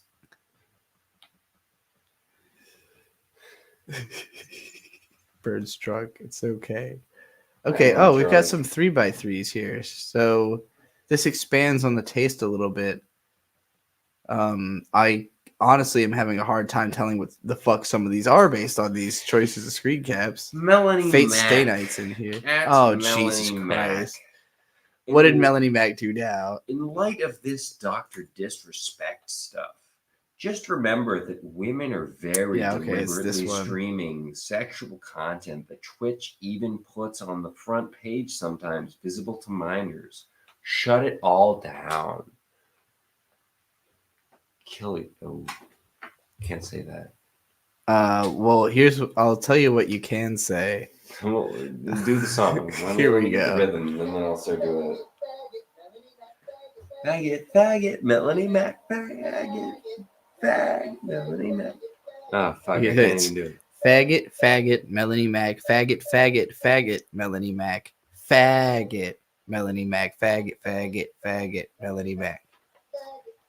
All right, so let me start it over. You can try to match. No. Faggot, faggot, Melanie Mac, faggot, faggot, faggot, Melanie Mac, faggot, Melanie Mac, faggot, faggot, faggot, Melanie Mac, faggot, faggot, yeah, Melanie I Mac, can't. faggot, faggot, faggot, There's just something in me that doesn't want me to say faggot Melody too Mac, much. faggot, faggot. You're a normal person. You're experiencing the emotions this is supposed to evoke in you, which is, oh my god, she just is like thoughtlessly. But I also saw Melanie Mac earlier this week tweet something like, "Oh," like pretending she was being everyone else that hates her, rightfully so. Why are you hating people so much? What's wrong with you? Me? Oh, I'm just trying to share the love of Jesus Christ. I just want to share the love of Jesus Christ. And that's her whole thing. Is like, well, I just don't want you all to go to hell. So this is my way of showing love to you. Sorry, Melanie Mac. Melanie Mac. Such a dumbass. You're going to hell. You fucked it up. You've ruined it. You are going to hell if you think hell exists. I'm Jewish, thankfully. Hell doesn't exist. True. She's going to use that against me if she ever cares about responding to this. And she's going to cut that out. Faggot. It's fucking so stuck in my head. Every time I think about it, all of my thoughts become faggot, faggot, Melanie Mac, faggot, faggot, faggot, Melanie Mac, faggot, Melanie Mac, faggot, faggot, faggot. And in my head, I can hear like all the rest of the instruments. It's like be-doo, be-doo, be-doo-dee-doo, be-doo, be-doo, be-doo, be-doo-dee-doo, be-doo, be-doo-dee-doo, be-doo, be-doo, be-doo, be-doo-dee-doo. I feel like I've got a specific song in mind. Oh yeah, 99 Luftballons. That's kind of the bass line I'm picturing here. No. Well, it's like the melody of the bass line that I'm copying. Not really copying, but it's close to it. When 99 says faggots. Do do do do. Beat do do do do do. Beat do do do do do do. So it's like faggot, faggot, Melanie Mac, faggot, faggot, faggot, Melanie Mac, faggot, Melanie Mac. Okay, now I know where the musical foundation of my idea came from. All right, Asaweeb, you seem to be doing good. Let's look at your plan to watch and tell you what you do or don't need to watch. Yeah. I can do it. You're doing something. Okay. You probably don't need to watch 3D Kanojo Real Girl. I'm just guessing. You could take that one off. You don't have to watch a show that has the name Real Girl in it. Adachi Gahara is not that good. It's not like artsy or interesting. It's just like kind of mid. I would not recommend Anne Happy. I don't know. Maybe you'll like some of this stuff more than I would, but you've got a lot of stuff on this, and I feel like you could cut. You could stand to cut some stuff from the plan to watch list. I think you've gone a little overboard. You don't need to watch Citrus.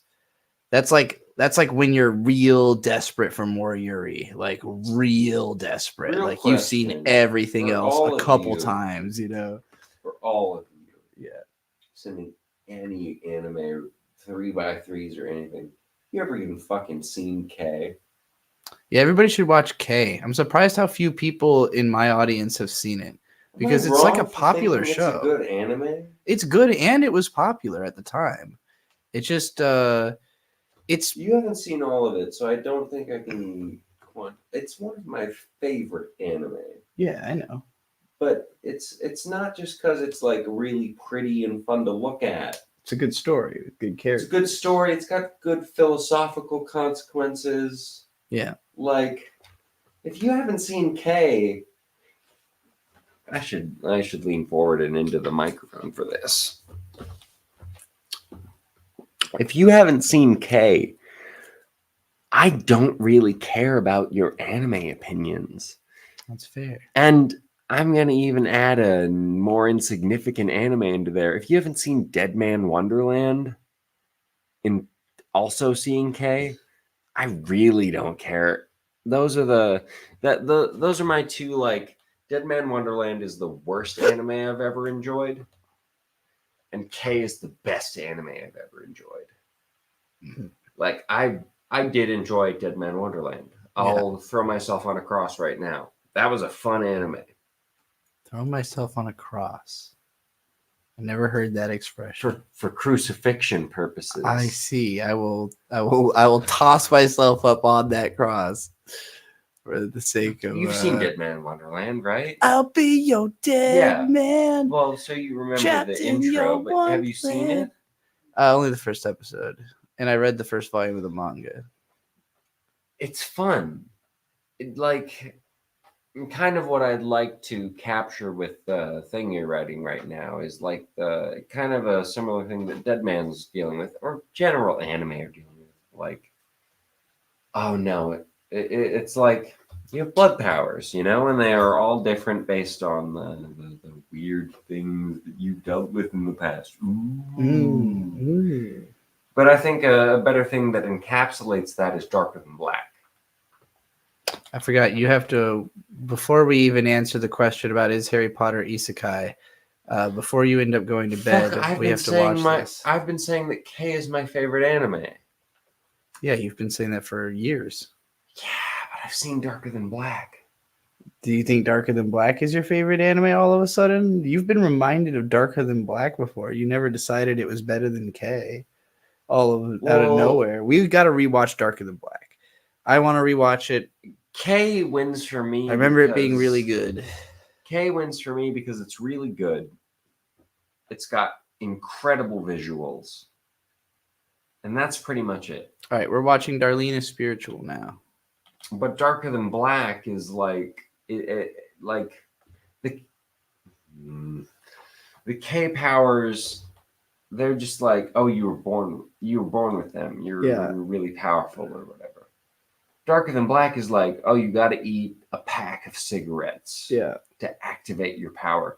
I like the fact that there is a negative aspect to using your power. Yeah, and you have done very well. Remuneration. You've done very well using the solar power. Yeah, I mean, I haven't really explained that in the story yet, so don't spoil how it works.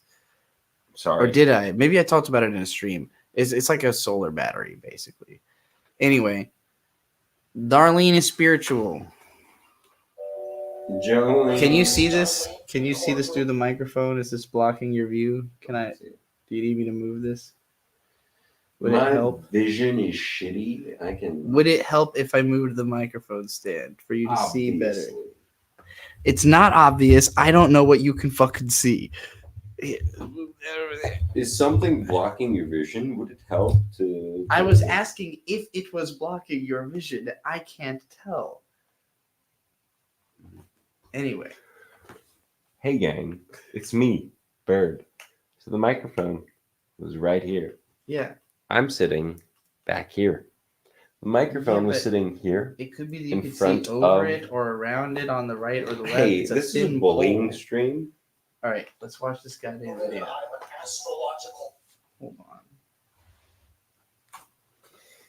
I can't tell you how many days that I work in the kitchen that I want to quote Eric Andre.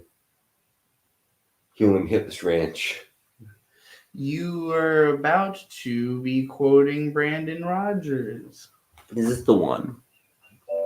I'm waiting for you to hit this. Darlene Corbin, and I'm an astrological lesbian. This tree has a good energy. Shame. That was a bad stick. This is my celestial star partner, Kathleen. Well, we've been married. That's Adam, right? Yeah.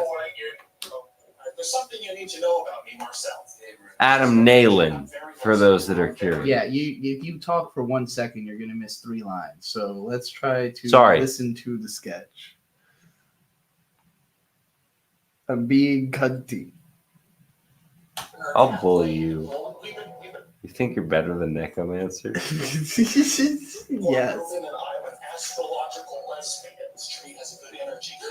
That was a bad stick. This is my celestial star partner, Kathleen. Well, we've been Lisa Boswell. There's something you need to know about me. Lisa You Boswell. now talked over that joke twice. Why Do you did even keep know saying, no, I have no idea what you're doing. What is Lisa Boswell? that reality show? Helga Mann, Lisa Boswell. Check it out. Lisa Boswell is currently in intensive care, unfortunately. Yeah. It's a WATP podcast. Oh, that right. reality show. Yes, I remember who you're Helga talking Mann about has now. taken I'm over. trying to maintain the mindset of what is happening in this sketch so that I can react to it. You've seen the sketch. Yeah, but I want to see your reaction to it. And you keep talking over it, and I'm like, you're missing the jokes that I know are there that you might be laughing at if you were Okay. paying attention. I'm reacting to it as I would be. My celestial star partner, Kathleen. Well, we've been married for about 4 years. There's something For you need to know 15 about years? myself. Yeah, funny. This isn't about you. I'm very lesbian, and I'm very pregnant. Somewhere between 3 to 6 months. My son's the donor. He embodies everything I hate about my ex-husband. My son is the donor.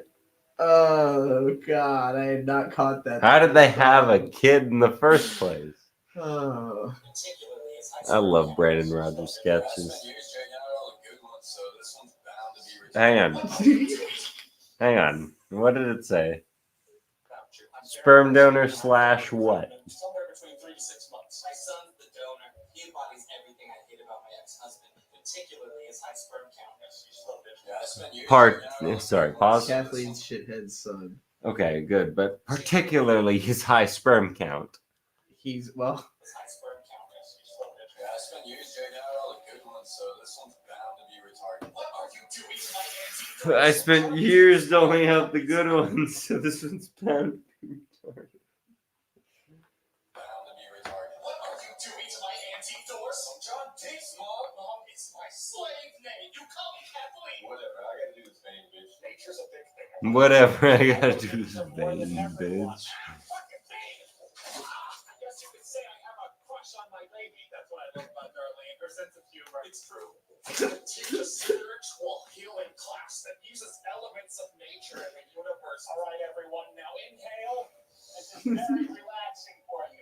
Fix our marriage. We're here to grow our relationship. Grow your dick. All right, everyone, put your hands on my baby. Feed off its energy too hard. My name is Harry Potter. You used to just go Go into back. the store, buy I thought it was strange you weren't reacting, and then I looked over and realized that you were on your phone. I was not on my phone. What was I happening? hit my vape.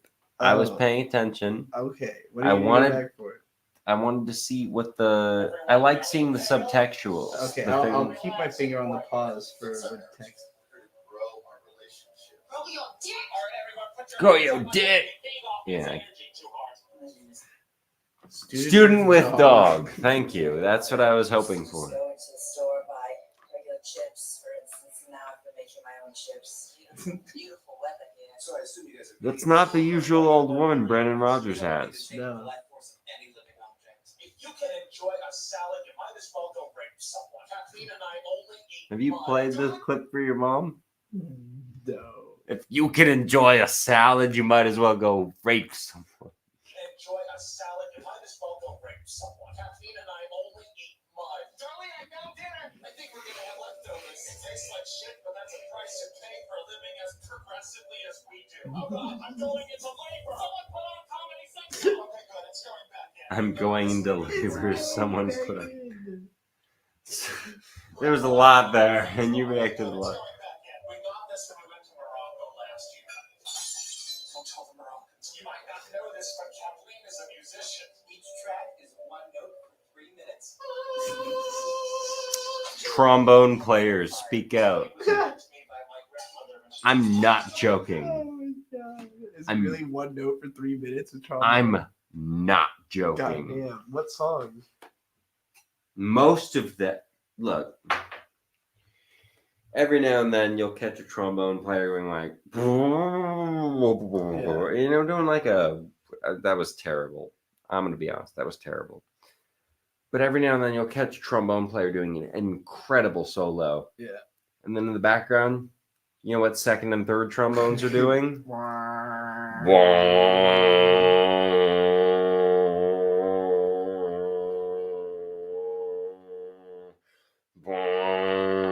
Literally for 3 minutes. Wait a minute. Have y'all been able to hear this? It says my browser lost connection to my screen share audio. I don't know what the fuck that means, but I guess I gotta redo it. Do I look menacing enough? You mean yes? What do you mean by that? All right. Your browser was cut off. I'm just making sure. Kathleen, they're in the kitchen now. He knows how much I hate the penis shape. Little bastard draws them all over the house. Man, what are you doing? John Dicks, faggot. Oh my god, Kathleen, he's got them in different colors now. You're such a fucking dictator. You get those cocks off my door this instant. It's too hard. All right, shithead, no more puns. I got puns all night, you nut job. Oh, this mud ain't sitting well with me. No, Kathleen, don't you dare. Oh, Darlene. Is this corn? I don't know what it could be. You broke our sacred diet. No, Kathleen, wait, I can explain everything. Describe yourself in one word or Oh less. my Like for the God. party. I said one word. I needed enough. I truly didn't need to see that twice because I hadn't forgotten seeing it the first time. I but didn't need to see it once, so we were gonna play it again. So I'm not gonna play it again. Everything. Describe yourself in one word or less. Like for the party. I said one word. I needed enough dialogue to cover my fart. Oh my god, Kathleen, don't panic, but you got dicks all over you. I like to fuck for fun as often as possible with as many as possible. Taking this tantric healing class because I'm a racist. All right, everyone, tilt your heads back and close your eyes and don't move a muscle no matter what happens. Darlene, where's the plunger? The toilet's all backed up again. Where's your cell phone? I'm teaching a class. Well, what do you think backed it up? This is not important. Is this important? Kathleen, those things better not be out. I'm gonna rub my tits all over your friends' faces. No, you better not. Yeah, the fairy princess liked it a Nobody whole lot. move a muscle. You're doing a great job. What can I say? I'm very blessed. My life is perfect. It's the doctor. Oh, God. It turns out she's not pregnant. It was just a massive accumulation of mud. God damn it! Fucking goated. My wife tells me that the only reason why my skin is so brown is because I'm a piece of shit. There's more than one lesbian here because I'm married to a fucking pussy. He's got a dick. I like him. This reminds me of the movie got The a dick, Human I like Centipede. It's licking each other's asses and whatnot. But it's loving. Hey, Goated. everyone, do you like polymaths? Why are you bringing up Are polymath? you a fan of polymaths? I only know of one polymath. You know who needs support more than your local polymath? Who? Your local polymath is not going to support you if it comes to firefighting, crime suppression. Yeah, right. That's Free what Riley. polymaths do. .fund. Goodying isn't going to do shit for you. Goodying hates you as a person. Goodying thinks you deserve death personally because you didn't send him $50. That's what it comes down to. That's literally what it comes down to. Right? Yeah, I'm not even going to explain further because eventually everyone will know what you're talking about one way or another. But Goodying is the stupidest thing that he could launch right now. It's bad. Hey, I just called the police on my biggest detractor. What if I launched a character that did not rely on the police or the fire department? What if you did, Eric July? Do you think Harry Potter is an isekai? No. Why not? Specifically. My answer is because he doesn't go to another world. Yeah, he that's the goes to correct another part answer. of his world. I do think Harry Potter is probably a big influence on a lot of isekai. It obviously is borrowing the trope. No, the problem even before sorry. it was codified, but The problem I have with a lot of the hate on Harry Potter is claiming that it's not a good book series. It's a really good book series. Not really. Yeah, you can claim that. That's fine. I don't think so. I think I could read those books and tell you why they're bad. Then do it. I couldn't even finish the third book as a child. I got bored of it and was like, this kind of sucks. So, They're really good. I'm sorry. I dare you to read them as an adult. I will. You'll be like, oh, this is fucking boring. Why am I reading read this them. children's book? I read them as a 16-year-old. Yeah, you were still a kid. You were a baby. You didn't know anything. You were still within the age range of a Harry Potter character. I'm still in the age range of a character that I'm trying to create through you nebulously right now. Like Rook E. Palmer. Yeah, what do you mean? That's it. What do you mean by you're still in the age range of him? Like, he's 18. Bird fell on the ground. He doesn't know what he means. Lapucia asked, do you know how SO3R will end? No. I have not planned a specific ending for it. I know how it will progress. If we're talking about just the first book, also no, I haven't decided exactly where it'll cut off, but I know enough of the story for it to go on for a really long time. I feel it necessary to say I have authored these books. Yes. You are the creative mastermind. You are probably the one who will end up deciding what the ending is. SO3 or whatever you guys SO3R. SO3R. Yeah. God, there's already a hashtag. I created it that way. It's because the full title is good. Sorry. The full title is Sunops Renegade Rookies Reckoning. And so it's 3 R words, and so it's SO3R for short. What's the second book called? Well, that's just the name of because Sunops is like the franchise name. I know. And then Renegade Rookies Reckoning is like this character's whole story. So it'll be more than one book. So what? So book 1 is called Homelessness.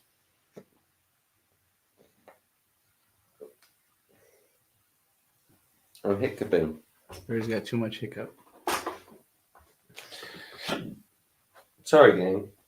This is my sign to leave. Bird cannot be awake no more. Too much hiccup. I love you. Give me my kisses. No, too much hiccup for kiss. Hugs it. You got this. 1001, 1002, 1003, 3004, 609, 28. I am the Sunops creator. Yes. Kusomega is her domain. Sunops is mine. It is mine. Why are you saying it like this? Nobody's challenging this. Nobody was saying that they. It is mine. Nobody was claiming it. I am the Sunops man. I'm just trying to discourage man. That's a good point. You don't want anybody to. You're like, just know if you say shit about this story, you're saying shit about my story. No, I want shit about the story. Okay. I want to know if it's bad. The point is not to create. Yeah. The point is not to create a story that everyone loves just because they're fans of you or me. The point is to create a good story. Everyone, I'm not going to read this chat. I'm reading it for myself. Yeah, great. I've gone way back. If you have the means to, DM me. Give me ideas about the Sunops story, and they will almost certainly get into it. I didn't even name it Sunops, for Christ's sake. Anyway. Do a second chapter of Sunops or something. What, right now? Just fucking scroll. We'll just bang one out. I would be up like through the next night, probably doing that. Be ready to drive tomorrow at 3 p.m. Okie dokie. I love you. You're not cleaning out my car today, are you?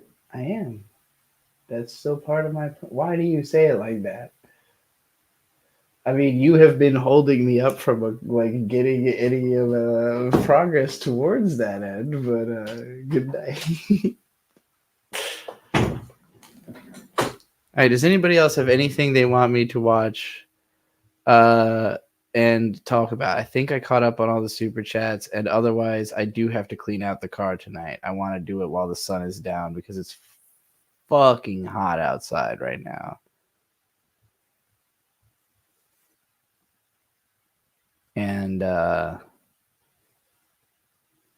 considered doing that live, but now that this stream has gone on for so long, I was just going to do the stream for a couple of hours, expecting to just pretty much be watching stuff that people told me to watch, and then bombing out to go do that as maybe another stream.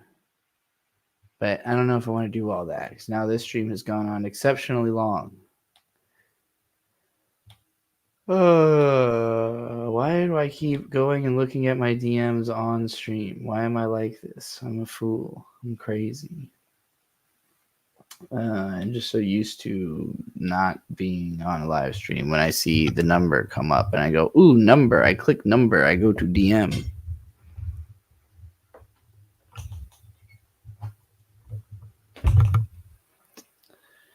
Ay.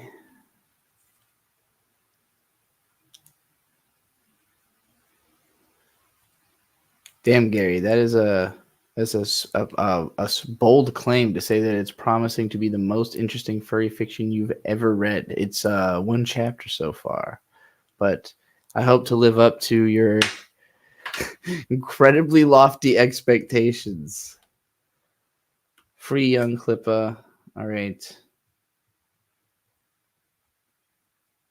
It's not looking like anybody's got anything they want me to watch. This might be wrapping up soon. This is cute. So I do gots to do that stuff. He was saying that I was like, bitch. And he was like, yeah, but bitch. And I was like, bitch. And then he left and I was like, but actually, bitch. Maybe I was the bitch all along.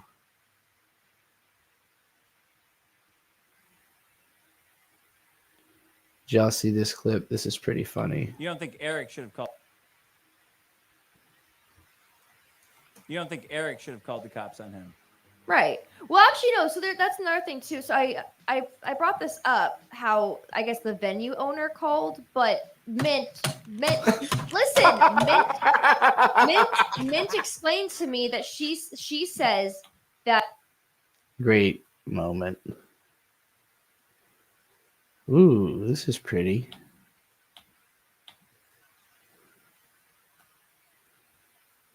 I already retweeted that.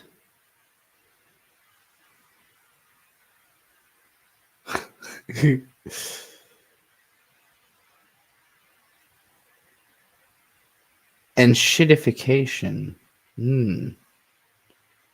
This is cute.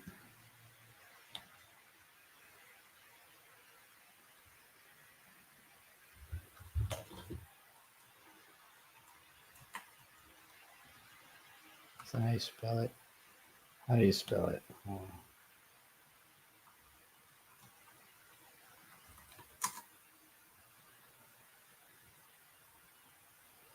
This is what I'm thinking of right here.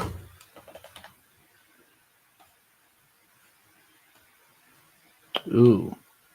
Wow. Actually, if this was a dog boy instead of a tiger man, this would be a great Rook character design. Exactly the type of like vibe that I'm looking for. But the tiger man would be buffer than this guy. A big dude.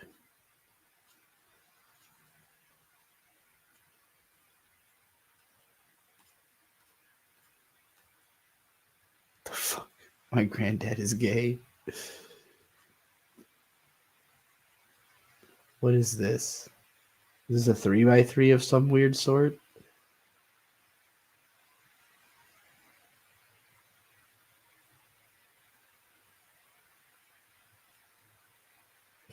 Oh shit. This is some pretty sick Yume Nikki art.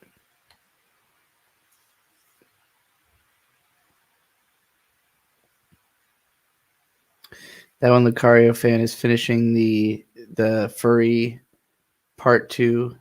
Went all out on edits with anime clips, but making sure none of the clips will cause any copyright issues. I even test uploaded the clips to see if they're okay, and they are. That is a good method. Although you always got to be worried that sometimes YouTube won't detect shit until days later. But generally, if you keep all the clips under 10 seconds long, that is usually a pretty solid rule. Okay, I've seen all this already, I think. Is that Ricky Berwick doing a doctor? That's funny.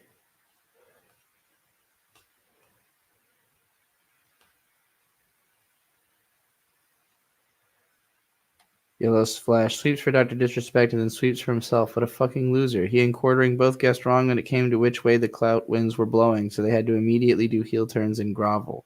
No principles other than what can this do for me? Human trash bags. Yeah, that's completely accurate.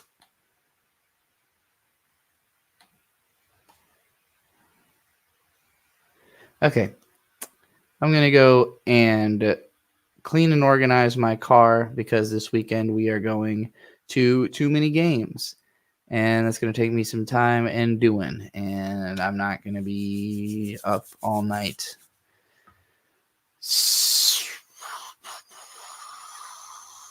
Sorry. Yeah, later.